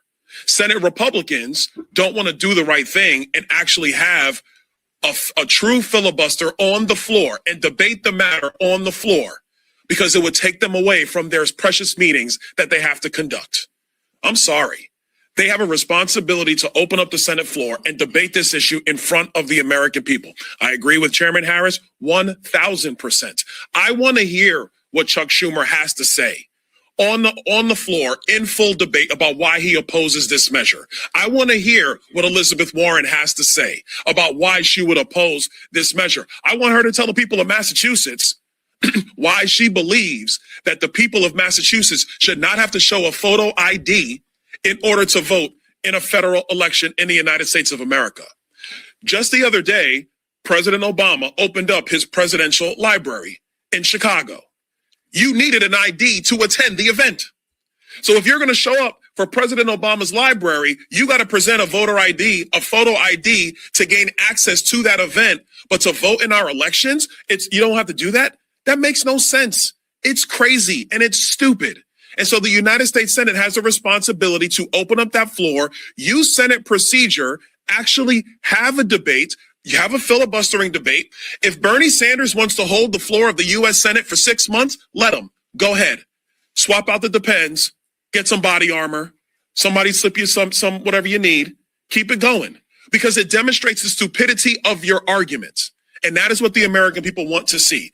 I, for one, want to see what their argument is. But we're not getting that because, and to be blunt, because we have Republican senators who still believe that the U.S. Senate is operating in 1990 America. That is ridiculous. The Democrats are true radicals. They don't want to negotiate. They don't want to debate. They want to obstruct. They want to obstruct common sense. And there is just so much truth to this, okay? You know, and Andrew is right. Representative Byron Donalds just went nuclear on the U.S. Senate failing to pass the Save America Act, you know, and them going on vacation for 19 days, you know, coming back in the middle of July is putting us more in a position where we're not going to be able to get the Save America Act passed before the election, forcing Trump to go into executive order mode. And that's, you know, and it is that really where we want to have to, is that where we want to really have to go? Because I would rather the event come at the cost of the criminals being arrested, not have the event happen because of a fucking election, you know, question in regards to nationality. You know, I'm tired of it. I'm tired of it. I'm tired of it. You know, it's like we're going to hurry up and get to Washington to get absolutely nothing done. Okay. These guys need to go back to their states, stay in their states, and get together on video conferences and stop wasting the American taxpayer dollars with the Capitol building and everything else. They can hold a quorum via tablet or via Zoom, and Zoom can be picked up by C-SPAN or whoever's going to cover, the meetings and everything else. There is absolutely no reason for this full-time position. Okay. These guys, if they're not going to fight for what the American people want, then they shouldn't be given the floor and the dollars to waste in Washington, D.C. day after day after day after day after day. You think about what their per diem is for food alone. Okay. The per diem for lunch for some of these people is enough to feed me for an entire fucking month. Okay. That's doing just one meal a day.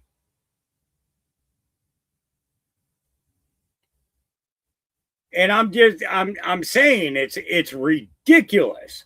It's absolutely ridiculous. You want to go home on vacation? Guess what? You're going to go home and you're going to fucking work every single day for the constituents who put you in the office that you get paid for. $174,000 a year to get fucking nothing done except for nonsense crap. Nothing that has common sense in it whatsoever. It's a game. And I'm tired of being a piece on their board in order for them to move around and manipulate and dictate to. You work for us. Get your asses back to Washington, D.C. and get that Save America Act passed or get the hell out of office now. I don't want to wait for you to designate a retirement time when what's her face there, Marjorie Taylor Greene, said, "Oh, I'm not going to do it. I'm not going to do it." Then she should have left office that fucking day. She should have been replaced immediately. And the work of the American people should have been done. 80% of the population of the United States wants the Save America Act. The other 20% are the fucking illegals that are here, that they're utilizing in order to maintain any semblance of power whatsoever, and their cheating skills are phenomenal. There's no doubt about that. The problem is they're getting caught skills. Their getting caught skills aren't so good, because we're going to have some pretty revealing crap coming up about that. Yeah, I said crap. I said crap. That's what I said. I don't know nothing. You don't know nothing. We don't know nothing. That's going to be my next song. I don't know nothing. That's going to be the next song that I write. It is. It's going to be. I'm telling you. It's going to happen. It's going to happen. All right. I need to take a break for a couple of minutes. So let me go here. I'll be right back with you. Legacy isn't leaving proof that you suffered. It's leaving proof that suffering didn't get the final word.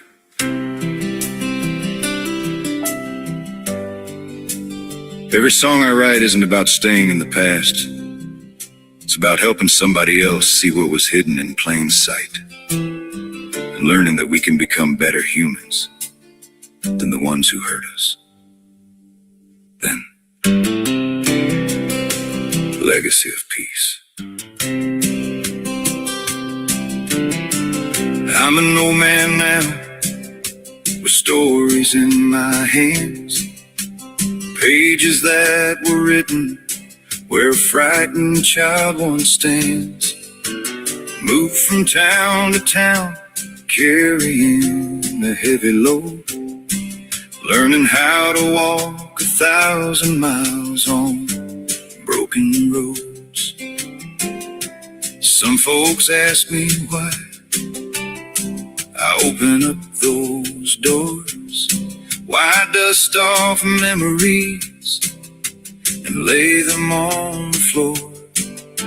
It's not to stay imprisoned in the things I've been through. It's to shine a little light for someone passing through. I don't sing to relive the pain, I sing so truth can break the chains. I sing for people who've never known what hides behind a quiet home. If one soul learns to see what was standing in front of me, then every scar has found its place, leaving a legacy of peace. A child can carry burdens far too heavy for his years and still grow into someone who can rise above his fears. You don't have to become the hands that caused you harm. You can build a safer world with open hands and open arms. The world may never know the roads that some folks walked, or understand the silence and the words we never talked. So I gather up my memories and lay them in a song to remind another heart they're stronger than they know. I don't sing to relive the pain, I sing so truth can break the chains. I sing for people who've never known what hides behind a quiet home. If one soul learns to see what was standing in front of me, and every scar has found its place, leaving a legacy of peace. I don't want my name remembered for every storm I had to face. I want my songs to keep reminding love can still outrun the hate. The little boy I used to be still walks beside the man you see, and every day we both decide to leave more peace than pain behind. I don't sing because I'm broken, I sing because the truth was spoken. I sing so younger hearts may know compassion is the way we grow. We endure, we learn, we teach, we build a bridge for those we reach. And when my voice is finally gone, may peace continue carrying on. Every song, every word, every grace, leaving a legacy of peace. Yep, I'm not going to be around forever, but I can leave something behind. Legacy of this time, especially of this time, that can be remembered and used to teach people for years to come. For years to come. Yeah, I'm back. Sorry, I had to go out. I needed to check the the generator, because I filled it up yesterday after it got here. I got it by the time I got done setting it up and getting the power and everything working. It was well after 5, and I was like, I'm not going to go live now. But you know, that song just, you know, to me, that was a way for me to explain to people why I write like I do. It's taken me years to be able to take a lot of the things that I have written and put them in a place where people can see them, because, you know, bands that work out playing in bars and doing casinos and things like that, you know, they end up doing cover songs and stuff. You know, they don't do their own music. They don't create anything. And this is a way for me to take the things that I've written on paper and turn around and give them to you guys. And let me tell you, I know the playlist has had a lot of views, a lot of clicks, a lot of likes. People turned it on and listened to it, you know, for, you know, a couple hours. I think there's like 45 or 46 songs in the playlist now. You can find that on my page, under the playlist section. You just go here and you click on playlists, and you'll see that there are 2 of them there. You'll see there's one for recipes, and this one for recipes, the reason that is there is because I actually made that yesterday after getting power, and I was able to cook. I mean, really cook. This is what I made. So I put that recipe up there that I used to make my dinner last night. This was really, really good. It's a potato and meat and cheese combination, and with egg. And I was really I was a little bit leery about cooking it because of the egg. I was like, oh, this is gonna be weird having a hamburger and egg kind of combined kind of thing. But no, let me tell you, if I put a recipe over there, it's because I've tried it, or I'm going to try it, and I put it there so that I can get opinions of other people and what you think, what you think of it if you do try it, stuff like that. But it's there are 50 videos in the total over there now. So 50. Wow, that's a lot. That's quite a few. Yeah. Well, we need to have a safety meeting real quick. So let's do this proper. I'm not going to play a weed song. I'm going to play a memory song, and then we're going to keep going for about another half an hour here, because I still got some more stuff to go with you guys. But this will give me time to get Samson fed and watered in here, and get something pulled out for dinner, because I forgot. And I'm hoping I can get it thawed out in time for dinner. So groove was the glue. That's where we're going. Remember going skating when you were a kid? Yeah. When you stepped into another world? Yeah. When you forgot all the problems of the world? Yeah.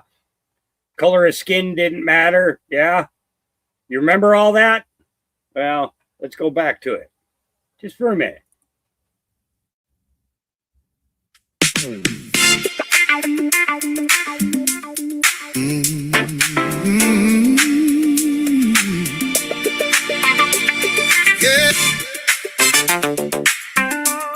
Yeah.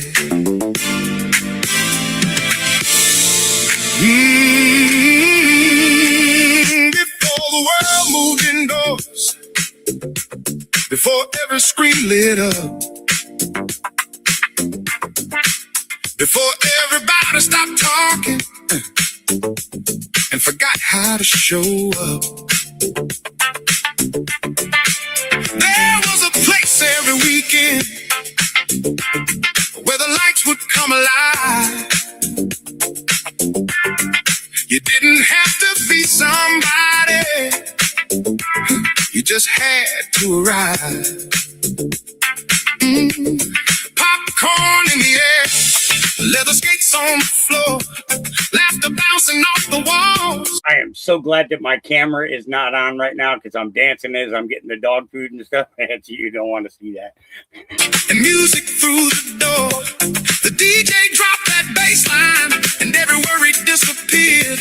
For a few little hours, life became clear. The groove was the glue that held us all together. Black and white hippies and farmers, it didn't matter whatsoever. Nobody came to be seen, everybody came to belong.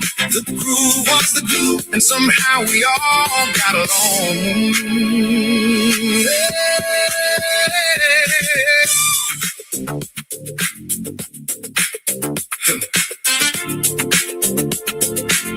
Hey, hand-me-down jeans and plain white t-shirts, church kids dressed up neat, the talented skaters helping newcomers, everybody sharing the beat. The girls would laugh, the boys would dance, nobody cared about being cool. For a few little hours every weekend, that skating rink became my school. We learned kindness, we learned patience, we learned how to share the floor. And somehow life felt bigger by wanting less and giving more. There weren't any followers, there weren't any likes, there were just real people living real lives. The DJ dimmed the lights for the last 3 songs, and somehow for a little while everything belonged.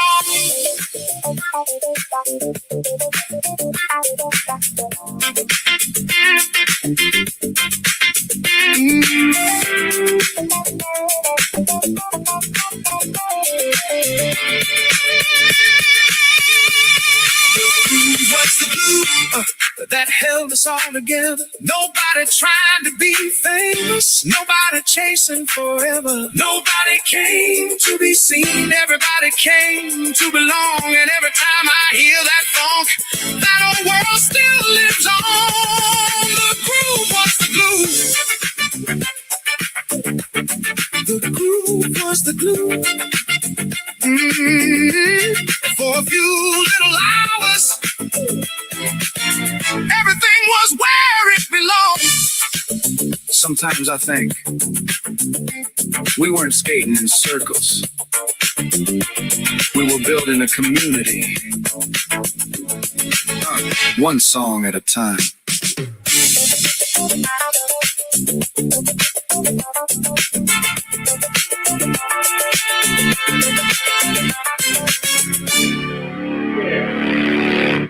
The groove was the glue. I gotta tell you, a funny story. It was I was in my 20s, very early 20s. I'd been home from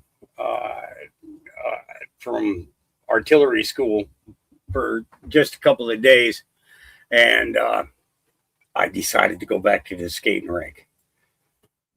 And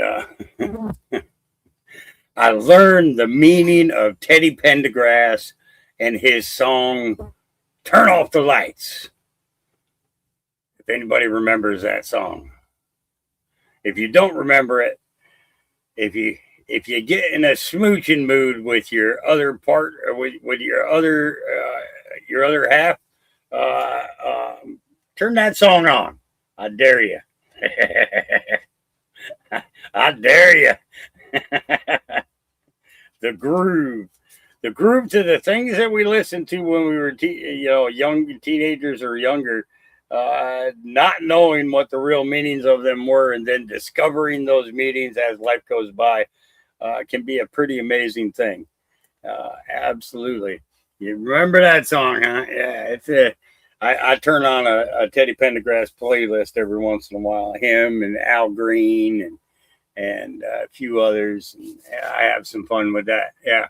All right, back to where we were. Autist 17th.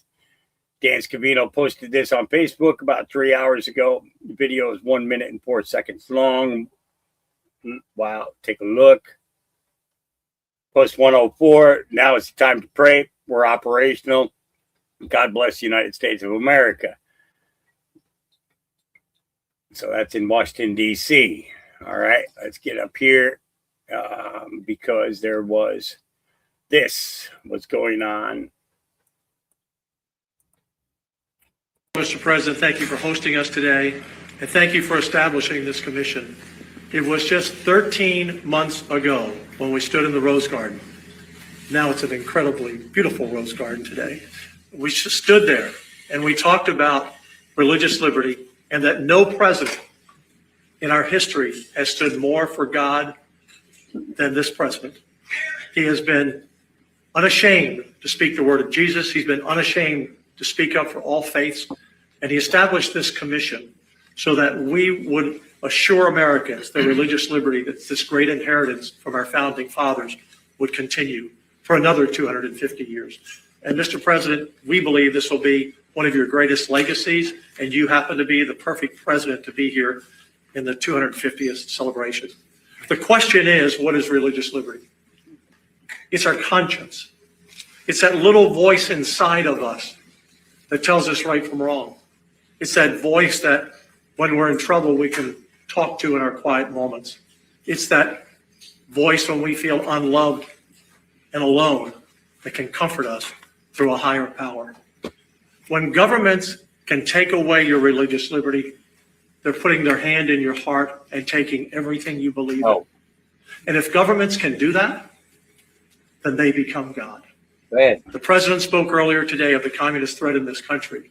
We know what communists do around the world. They remove God. They close the churches. They punish the believers. And so this is so important at this point in time in history. And we didn't know about this communist movement a year ago when we were here. But this is the perfect time to stand up and say to America, you have been given this great inheritance and you deserve to have religious liberty. The key is that after 103 witnesses, after 7 months of testimony, after 200 pages of testimony that we're delivering today, we found there was one constant theme. The overwhelming majority of our witnesses said that they were attacked and punished, and what was used against them was one phrase that's not in the Constitution, and that phrase is separation of church and state. The left has used that one phrase that was one line out of one of hundreds of letters by Thomas Jefferson to batter and hammer people of faith for the last 70 to 80 years. And this report will speak very clearly that we want to be sure Americans understand that they cannot be attacked by that phrase any longer. Yeah. Yep. That's, so Promethean Action is going to be at the Florida Republican Convention. And this crazy woman. Breaking news here at Batshit Bonkers Britain, where the Green Party under Zach Palensky are talking about giving people who menstruate an additional 36 paid days leave a year.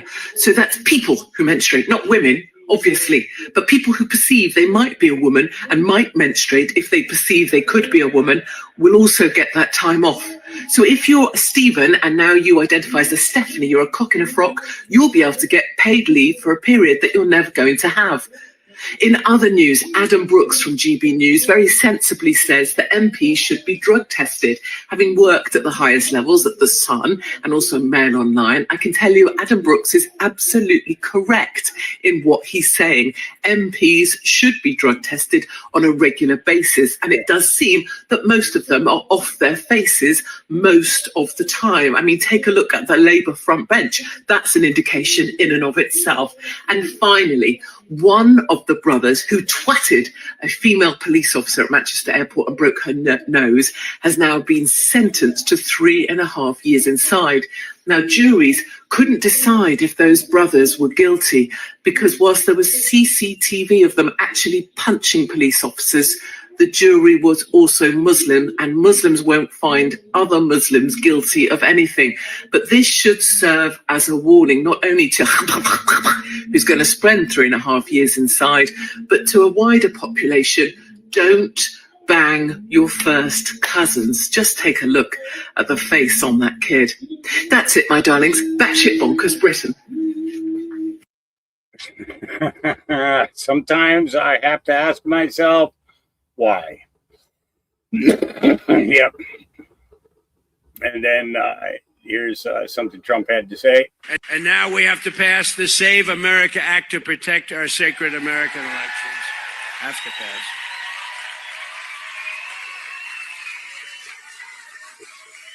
Hard to believe, right? Hard to believe that we even have to fight for this. We have to fight for everything. Nothing comes easy. Nothing. All voters must show photo ID. Not so bad, right? All voters must provide proof of citizenship. Is that so hard? And you're fighting the Democrats and a few Republicans who are doing a tremendous disservice to this country. We have a few Republicans that are fighting it. Lisa Murkowski of Alaska. You should call her and tell her to get on the ball. She'll never win another election, I can tell you. She's got to vote. It's called the Save America Act. It's voter ID, ideally photo ID, right? So you can look and you can say, oh, that person's okay. Or for lots of reasons, that person is not the same person. We want proof of citizenship.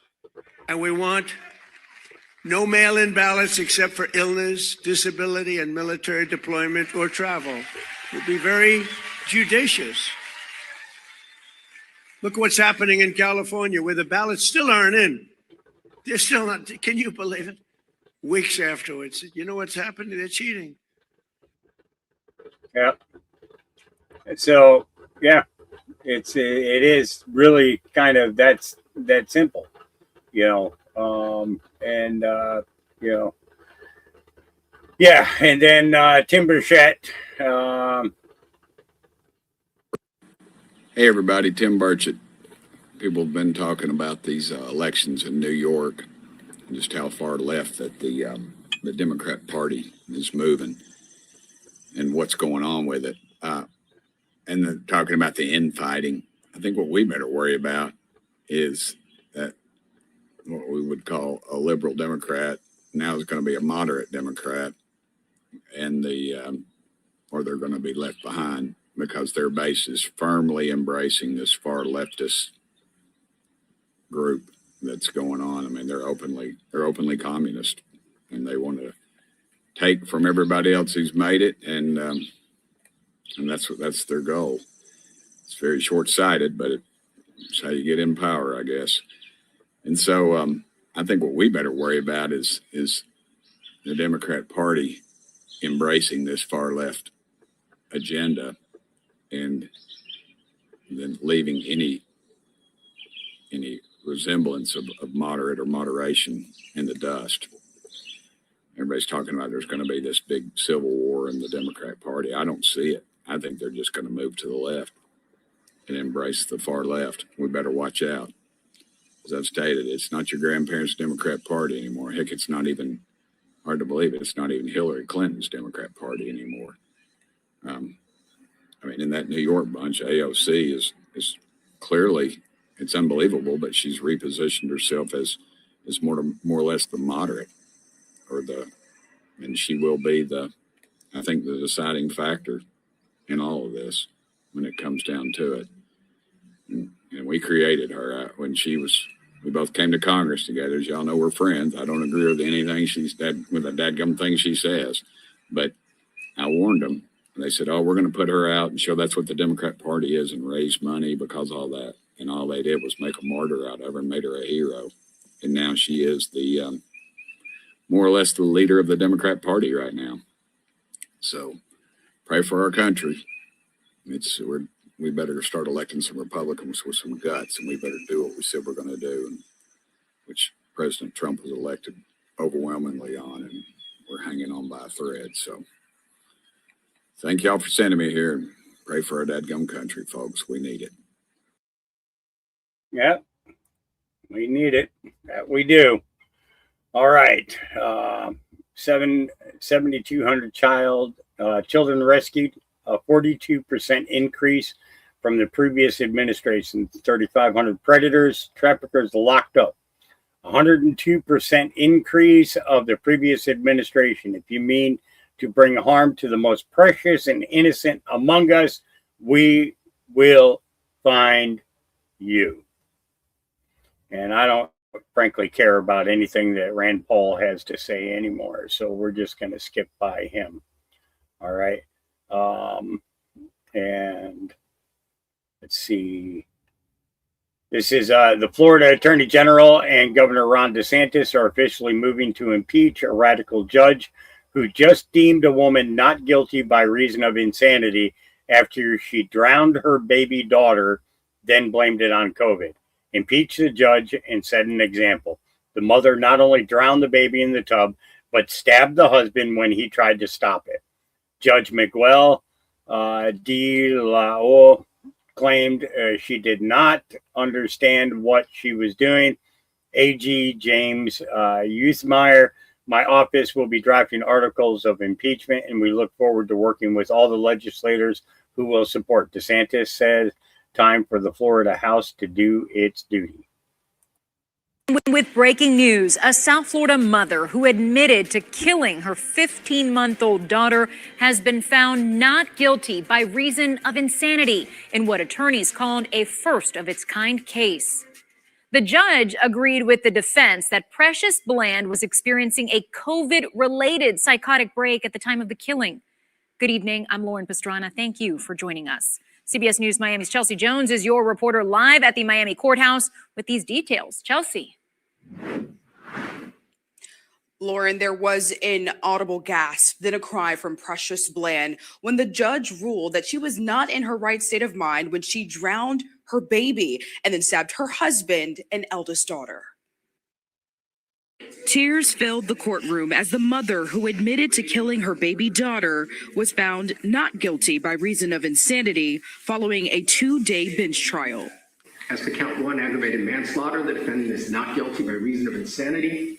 As to count 2, attempted murder in the first degree, the defendant is not guilty by reason of insanity. And as to count 3, attempted murder in the first degree, the defendant is not guilty by reason of insanity.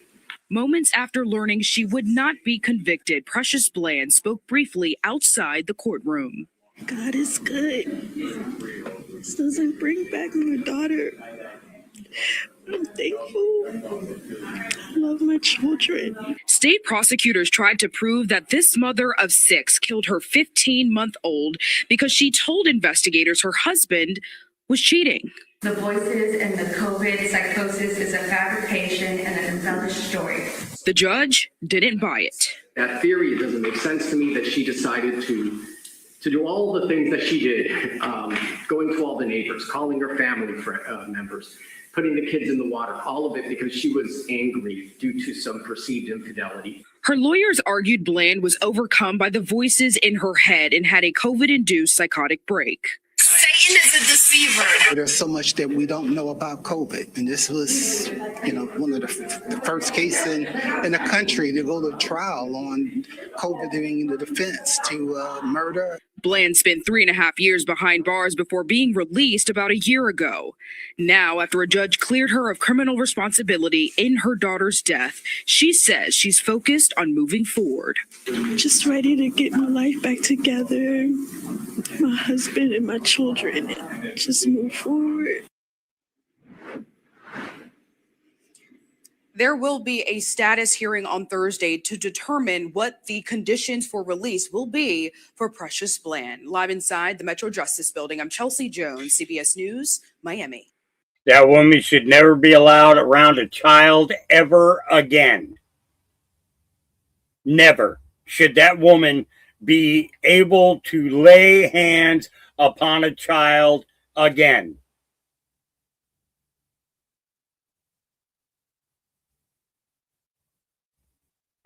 Yes, this judge absolutely needs to be impeached. When the prosecution came out with the fact that they had proof that the husband was having a relationship and that the wife found out about it, they still didn't want to admit that into being part of evidence and a motive for the death of that child. That child was a revenge killing, is what that was. She stabbed her husband and her daughter, another child.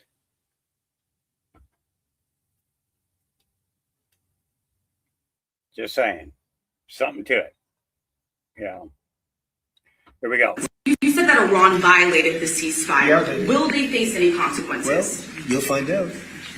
Do you consider the ceasefire to still be in place? I don't like the fact that they took a shot yesterday, actually 4, we knocked down 3, at a ship. Not an allied ship, but a ship, a very expensive ship. And it was fine, but it took a little beating. They shouldn't be doing that, so you'll find out. Will the U.S. I mean, you'll find out. Will the U.S. exactly. respond? What is your message to Will I Iran? respond? You're going to find out. Sir, why do you think they did that if the talks, you've said repeatedly they're going well? What do you think the motivation is for attacking the ship? They're a little bit different.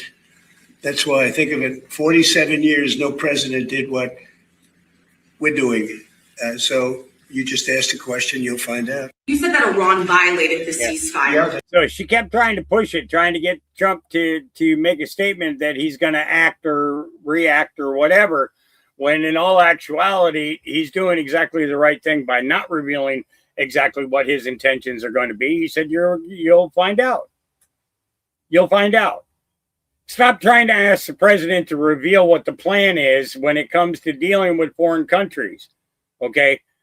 The president will make his decision based upon what him and his cabinet and counselors deem necessary.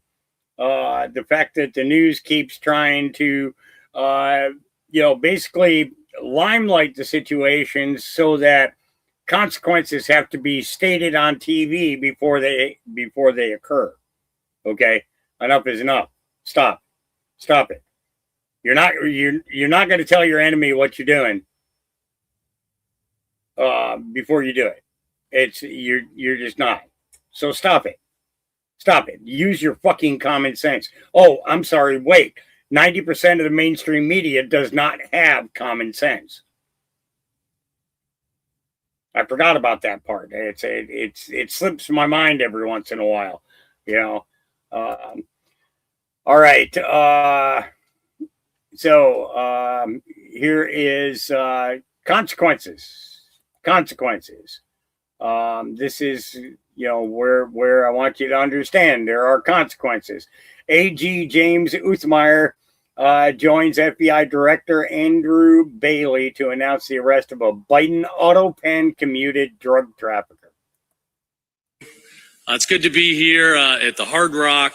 I'm joined for this fun announcement here with FBI Deputy Director Andrew Bailey, FDLE Special Agent in charge from the Tampa region, John Vecchio. We have a Chief Assistant Statewide Prosecutor from my office who talked a little bit more specifically about the specific matter, Paul Dontonville. I'm very grateful to him for his work. Before we get started, just a quick thanks to Deputy Director for being here. I think we first communicated years ago when he was counsel to the governor in Missouri. I was general counsel to Ron DeSantis here, and he became AG ahead of me by a couple of years and really was the gold standard for being decisive, acting, going after bad guys, going after Fauci, doing what's right and just. And I was excited when I got this job to get to work with him a little bit, but he was recruited very quickly up to DC to the Trump administration to serve as Deputy Director of the FBI. And it's great to continue working together in this capacity. So today we're here to talk about some auto pen accountability. Several months ago, my team came to me and they were nervous. There were quite a few people being released, pretty bad dudes, guys that were serving 7-8 year plus sentences, big drug crimes, people that had been charged with attempted murder. Nevertheless, President Biden commuted their sentence, used his pardon power to let them out early. I say president, but it really was an auto pen that did it. So there's some legal, uncertainty surrounding some of these actions to begin with. But many of these individuals are here in Florida. We've already taken one of them down. I'm here to talk about another one today. I'm going to be issuing a directive to all of our local state attorneys and state law enforcement to continue to work through this list and to pursue state charges with regard to all of these individuals that are very dangerous. I don't know why they were released. They should not have been released. And we're going to arrest them, lock them back up, and ensure that we are protecting our families here in the state of Florida. All right. So they went after a guy who his sentence was commuted, and that's 30 minutes long. And I know you guys aren't going to want to sit through that. And then, so holy smokes. Supreme Court of the U.S. Justice Sam Alito asked ACLU lawyer, what is a man and a woman? And they don't have a definition. Oh boy, here we go. Girls. Yes, Your Honor. If it does that, then is it not necessary for there to be, for equal protection purposes, if that is challenged under the Equal Protection Clause, an understanding of what it means to be a boy or a girl or a man or a woman? Yes, Your Honor. And what is that definition for equal protection purposes? What does it mean to be a boy or a girl or a man or a woman?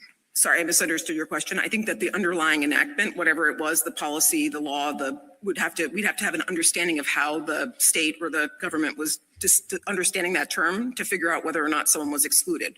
We do not have a definition for the court. And we don't take issue with we're not disputing the definition here. What we're saying is that the way it applies in practice is to exclude birth sex males categorically from women's teams, and that there's a subset of those birth sex males where it doesn't make sense to do so according to the state's own interest. Well, how can a court determine whether there's discrimination on the basis of sex without knowing what sex means for equal protection purposes?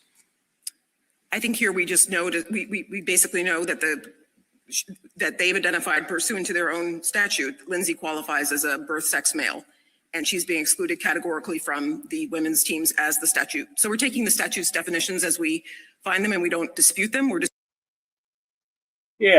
just trying to make our own way through the muck and the mire of total fraud, because that's basically what it boils down to. It boils down to a point of fraud.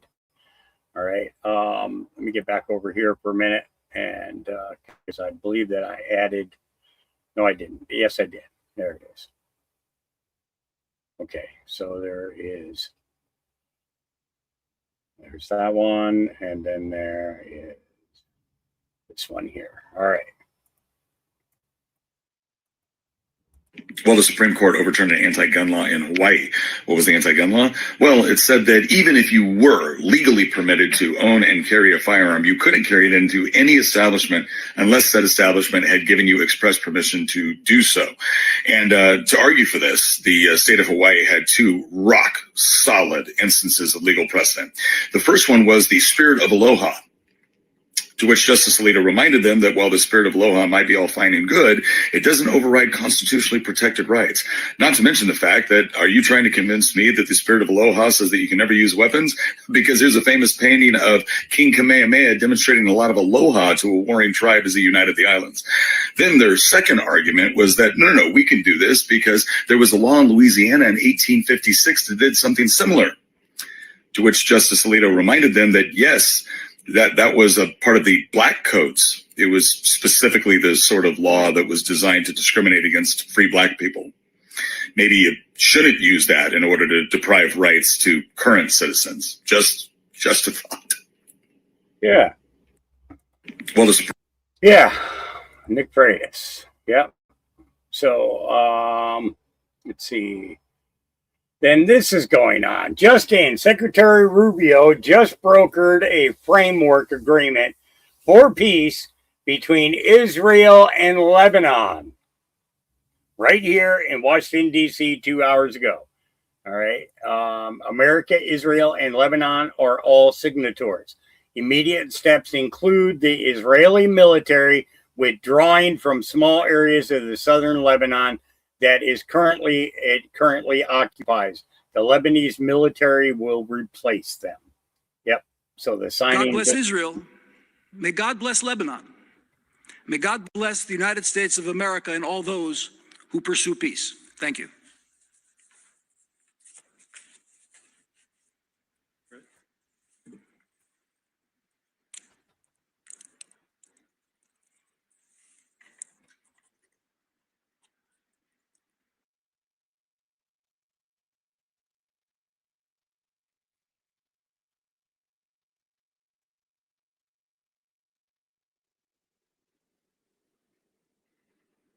God bless Israel. May God bless Lebanon. May God bless the United States of America and all those who pursue peace. There you go. So Rubio made sure that everybody signed, and that is going to, and that was, I believe, the U.S. ambassador to Lebanon here that was speaking for Lebanon, and this was the Lebanese, and this was the Israeli or some order of fashion of that type. So, all right. And then Trump says, I will be speaking at 1:30 p.m. to the Faith and Freedom Coalition. And one of the statements I will be making, perhaps the most important of them all, concerns the re-election of communists in our country. Communism is very easy to sell. I'd be the greatest communist in history. I'd give free rent, free houses, free food. Everything is free. Unfortunately, after 2 or 3 years, the country where this is taking place would fail. It always does. And then you'll start living in squalor. There will be no food. There will be no housing. There will be no military. There will be no nothing. You'll be third world every way, and everyone will suffer or die. I'm sorry to say, but assassinations of those who oppose them is a very important element of their ideology. They're animals. In many cases, not smart, but in some cases they are. It's easy for them to get followers because they make promises that they know they can't keep. And the Democrats aren't fighting back. In many ways, they're allowing them to go their own way. They're afraid they will lose their election. They're afraid of conflict. They're not smart enough or tough enough to fight this plague. If we fought them, or if they fought them the way they fight Republicans or me, they'd be victorious, but they don't have the courage to do so. These are not social democrats. These are hardcore, godless communists. This is the most serious threat to our country since its existence 250 years ago. Isn't it ironic? We're celebrating a very important birthday, and instead of speaking about Christ, freedom, and victories of all kinds, we're speaking about yet another threat to the foundations of America. These ruthless communists will attack all religions, but in particular Christianity. They always do. All communist countries attack religions violently. As you know, we recently struck Nigeria and largely ended the slaughter of our great Christian population.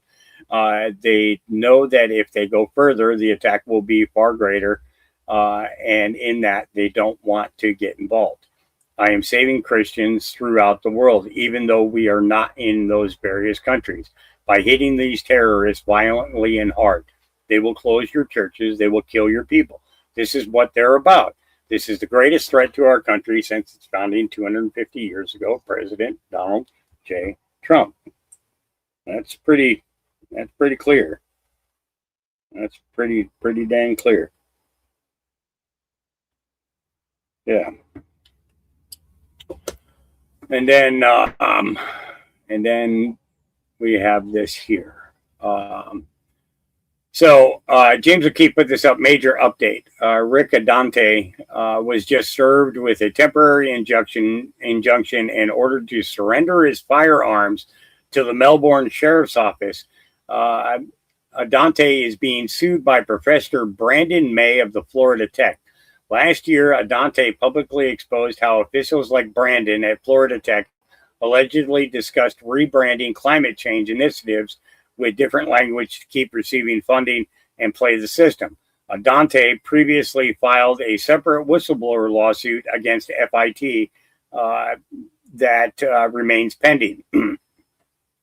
Matthew Tiermand, the former board member of Project Veritas, is attempting this same similar litigation tactic against James O'Keefe currently that May is attempting against Adante. And why she, just because you're suing him, he shouldn't have to give up his guns. What the fuck does him having his guns have anything to do with?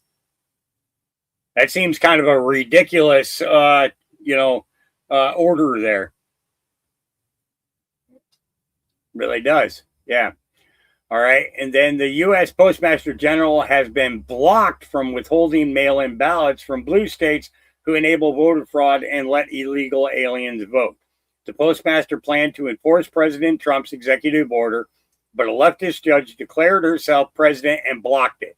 Impeach and enforce, secure our elections. Indira Talwani must be removed from the bench ASAP. Yep. This fight over the Save America Act, the president wants to rein in mail-in voting. What's the latest on that? Yeah, actually, a big decision came out today. In fact, Shannon, a few hours ago, a federal judge blocked the president's executive order on that, declaring it unconstitutional. Yesterday, we saw the U.S. Postmaster General told the Senate he planned to hold back those absentee ballots from states that refused to comply and provide voter rolls or folks that were eligible to receive those absentee ballots. The administration is arguing that this would have curbed voter fraud ahead of the midterms. Democrats said that it was totally unacceptable. We did try to get a response from a White House official today. Haven't heard anything on this just yet. Shannon? All right, Aisha Hasni at the White House. Thank you. Yeah, so that's as far as that got. And then this. And the Supreme Court out with another decision, this time regarding the fate of certain migrants living with temporary protected status. There are a bunch of them, and Shannon Bream joins us again with more. Shannon, how do we read this one? Okay, so Dana, we read it as a win for the Trump administration, which has wanted to wipe out temporary protected status for more than 1 million people who are living here in this country. These cases centered on a number of Haitian and Syrian refugees who were here in the country. And basically what the court has said is that they can't challenge this decision by the Department of Homeland Security, by the administration, that they're the ones who get to make the assessment about whether they leave or not. I haven't read the whole thing, but they do get into some of the claims that by some of those who are advocating for the Haitian refugees, that there was some kind of racial animus. The court says they don't see evidence of that. So I'll keep reading, but it's another very fractured decision that seems to be a win for the Trump administration, which would be the second win for them on immigration. That earlier decision that we talked about that came out just a few minutes ago saying that if you get to the Mexico border, but you don't make it onto U.S. soil, you can't file an asylum claim. So the Trump administration has to be happy about what they've gotten today. We've still got 8 opinions left, and it looks like Monday will be our next opinion day. Yeah, Monday. So I wonder what they're going to be covering over this weekend. I mean, really, seriously, think about it. What could they be covering this weekend that could come out at the beginning of next week to set us on a path for whatever, right? What could it be? All right. So this is where I'm going to leave you. And, I hope that you got something out of today's hoo-ha of stuff. But we'll have a final safety meeting before I say my goodbye. Yeah, safety meeting. I'm calling it right now. Yeah. Who's in?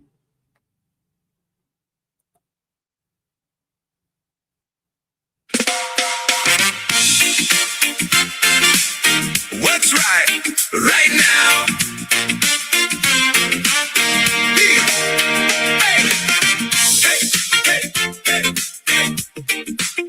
What's right now? You walk in the room with a smile on your face, but your mind's racing all over the place. Got 1,000 things running through your head, and you know you ought to slow it down instead. Well, don't just grab the first jar you see. There's a little bit of science to the TAC. Take a minute, breathe, don't rush somehow. Ask yourself what's right now. Do you need to chill? Do you need some sleep? Do you need a relief that's nice and deep? Do you need a snack? Do you need a grin? Let's figure out where to begin. What's right now? What's your body say? Are you winding down at at the end of the day. Hey. Northern Lights if you're ready for bed. Bubba Kush if your battery's dead. Dos when the aches hang around. Blue cheese if you're still moving around. Everybody's different somehow. So what's right now?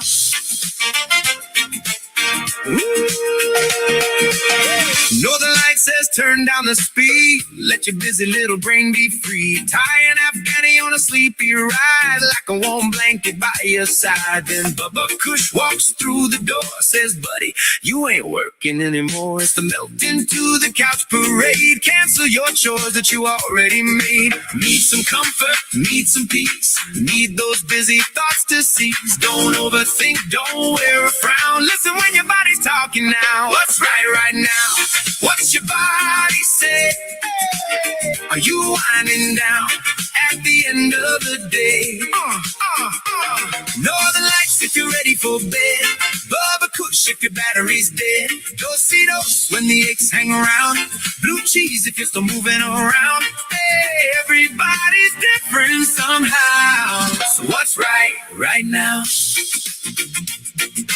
Do says I got your back when your muscles start to crack. Blue cheese says grab a little bite but still keep dancing through the night. Slow reaction, dry mouth too. Keep some water close to you if your heart starts racing fast. Take it easy, let it pass. Everybody's chemistry works a little differently. What's right now? Listen to yourself. Not every jar belongs on everybody's shelf. Some are sleepy, some are light, some are daytime, some are night. Take it slow and you'll find out how to choose what's right now. What's right now? Oh, what's right now? What's right now? Hey, everybody's different somehow. So what's right now? Hey, ask your body what's right now. Hey. All right. Yeah. So, one of these days I'm going to stop it.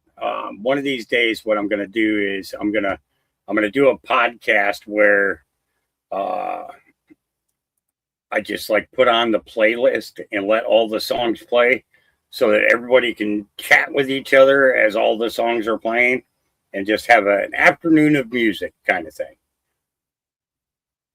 with safety meetings periodically placed in there, so that everybody's consuming properly, because you got to do it safely. You got to do it safely. Everything's got to be done safely, folks, safely. I said, yeah. So as for today, remember, God loves you. Jesus loves you. I love you. Auntie Well loves you. And a whole bunch of other people love you. But you know what's most important of all? Is that you got to love yourself. You got to love yourself. And sometimes it's hard. Some it's not easy. Believe me. Why do you think I have so many safety meetings? Because I'm hard to love myself. All right? I'm telling you. Yeah. What he said. I mean, what I said. Geez, I'm speaking myself on third person perspective here. We're losing it, guys. We're losing it. Or see, it's like, yeah, there's three of you, me, myself, and I. All right, okay, yeah. We'll see you tomorrow. All right, I will be doing a Saturday morning tomorrow, and Sunday, I believe that I will be doing something Sunday afternoon. Because if I'm not mistaken, one of the Freedom 250 events is happening on Sunday. We're still trying to get scheduled to get back on with Jason again. We'll do that soon. And anything else, I'll let you know as we go. I should be hearing from Donovan this weekend because they got they got the cattle up the mountain now. So he'll be back down at his place and have a little bit of time where we might be able to get him on and give us the update as to how the independent market of beef sales and everything else. We'll be doing a giveaway at the same time. I'm just waiting on the link. As soon as I get that, it will get posted. Also, don't forget that now I did get rid of Sticker Mule. Okay, so where it came to the t-shirt places, I did get rid of Sticker Mule. Those that ordered that t-shirt, you'll still get those. But there's a reason that I dropped them was because the seller's personal information was available, and somebody copied the Sticker Mule site layout, and they sent me a message from that using the Sticker Mule message service. So I went ahead and opened it, and in doing so, they had access to my Cash App card, and I got that all. I already got it all fixed and everything, but I'm not going to use the Sticker Mule. So we'll be using the two sites that are here. I'll show you what I mean. This is and guys, this is really the only way that I can do this, because YouTube is it's constantly, you got to verify this, you got to verify that. The fact of the matter is that I already went through all the verifications in order to get this channel started. I shouldn't have to do it in order to have links come up. What it boils down to is the fact that they want me to monetize so they can get 40%, is basically what it boils down to. Okay. But you go to the live, and so like here's today's podcast. You go, let me shut me up. Okay. And then look at the description here. Okay. So all you do is just drag your mouse across there, copy that address, right click, copy, go here, put in here, paste, and go to. And it brings you to here. Okay. Or the other one, which is this one here. I'm just getting set up with this service, so I have to design a whole bunch of stuff. But again, you just simply cut and paste that, and it brings you to this page here. And there's a couple of items up there now, but there will be more as I get the designs loaded. I've got to figure out how I can so this Legacy of Peace here. Okay, what I'd like to do is kind of like make a curved cut on both sides here, and then I want to be able to do the layout in different shapes and stuff, instead of it just being a rectangle splashed on the center of a t-shirt. So like this one here, this one was done open image in a new tab. Okay, and I should be able to, I thought I would be able to. Okay, so that album cover that I did for that, so like I want to make this here go away. This, that make it look like it's a square that's slapped onto a t-shirt. I have a friend who does screen printing, and in his spare time, and I'm going to try and get a hold of him and see if maybe I can get something done, and then we can just sell the t-shirts. But I will have to know what size shirts would have to be ordered and stuff like that. But the guy that I'm thinking of, he ran a screen printing press business out in here in Oregon. called Dreamcatcher's screen printing. And this guy does some of the best designs.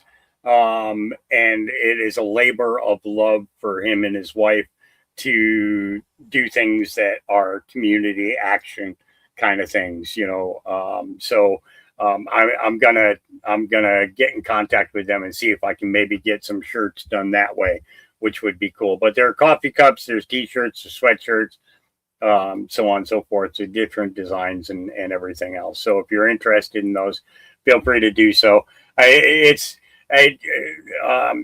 not about me selling items for myself.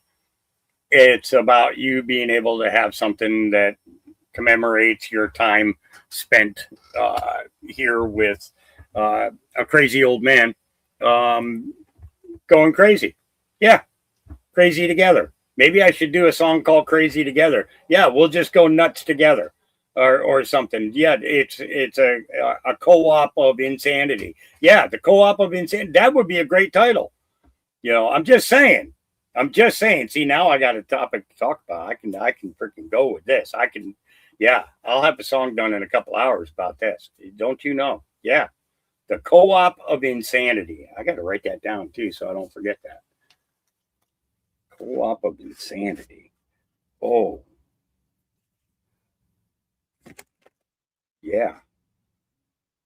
And it's gonna be about podcast, chat, and topics. Co-op of insanity. Yeah. Coming soon to a YouTube channel near you. Yeah, I'm telling you. I'd say, you think I'm joking? You watch. You give me just a. No, actually, I'll tell you what. Auntie Wells sent me. I said it. I got everything kind of piled up here. Sorry, my desk is an absolute flipping mess. But I have a dictating device. I can record. It's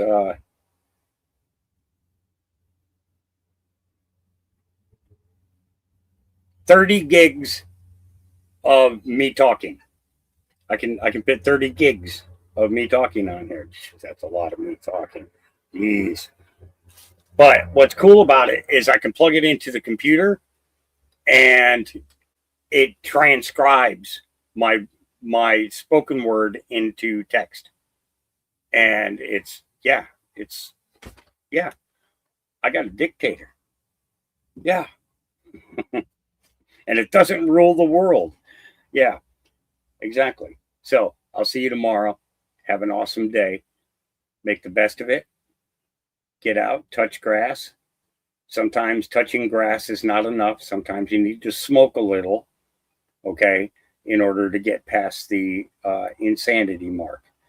So until I see you again, remember, keep your head where? On the swivel.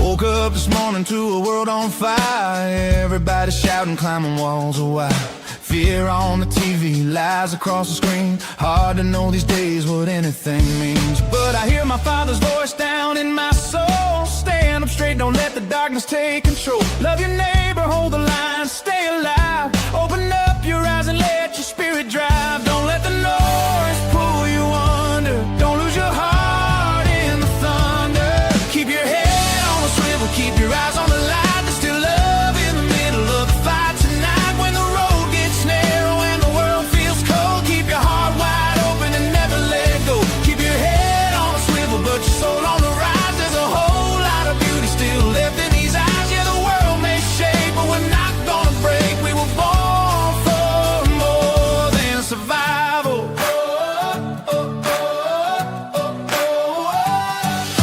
Little old lady waving from a porch swing. Kids on the sidewalk still learning to dream. Somebody praying in the middle of pain. somebody dancing in the pouring rain. There's still good people helping strangers stand, still working hard with calloused hands, still holding family, still holding faith, still finding hope when it all feels late. Don't let the fear define you, there's still a fire inside you. Keep your head on a swivel, keep your eyes on the light. There's still love in the middle of the fight tonight. When the road gets narrow and the world feels cold, keep your heart wide open and never let go. Keep your head on a swivel, but your soul on the rise. There's a whole lot of beauty still left in these eyes. Yeah, the world may shake, but we're not gonna break. We were born for more than survival.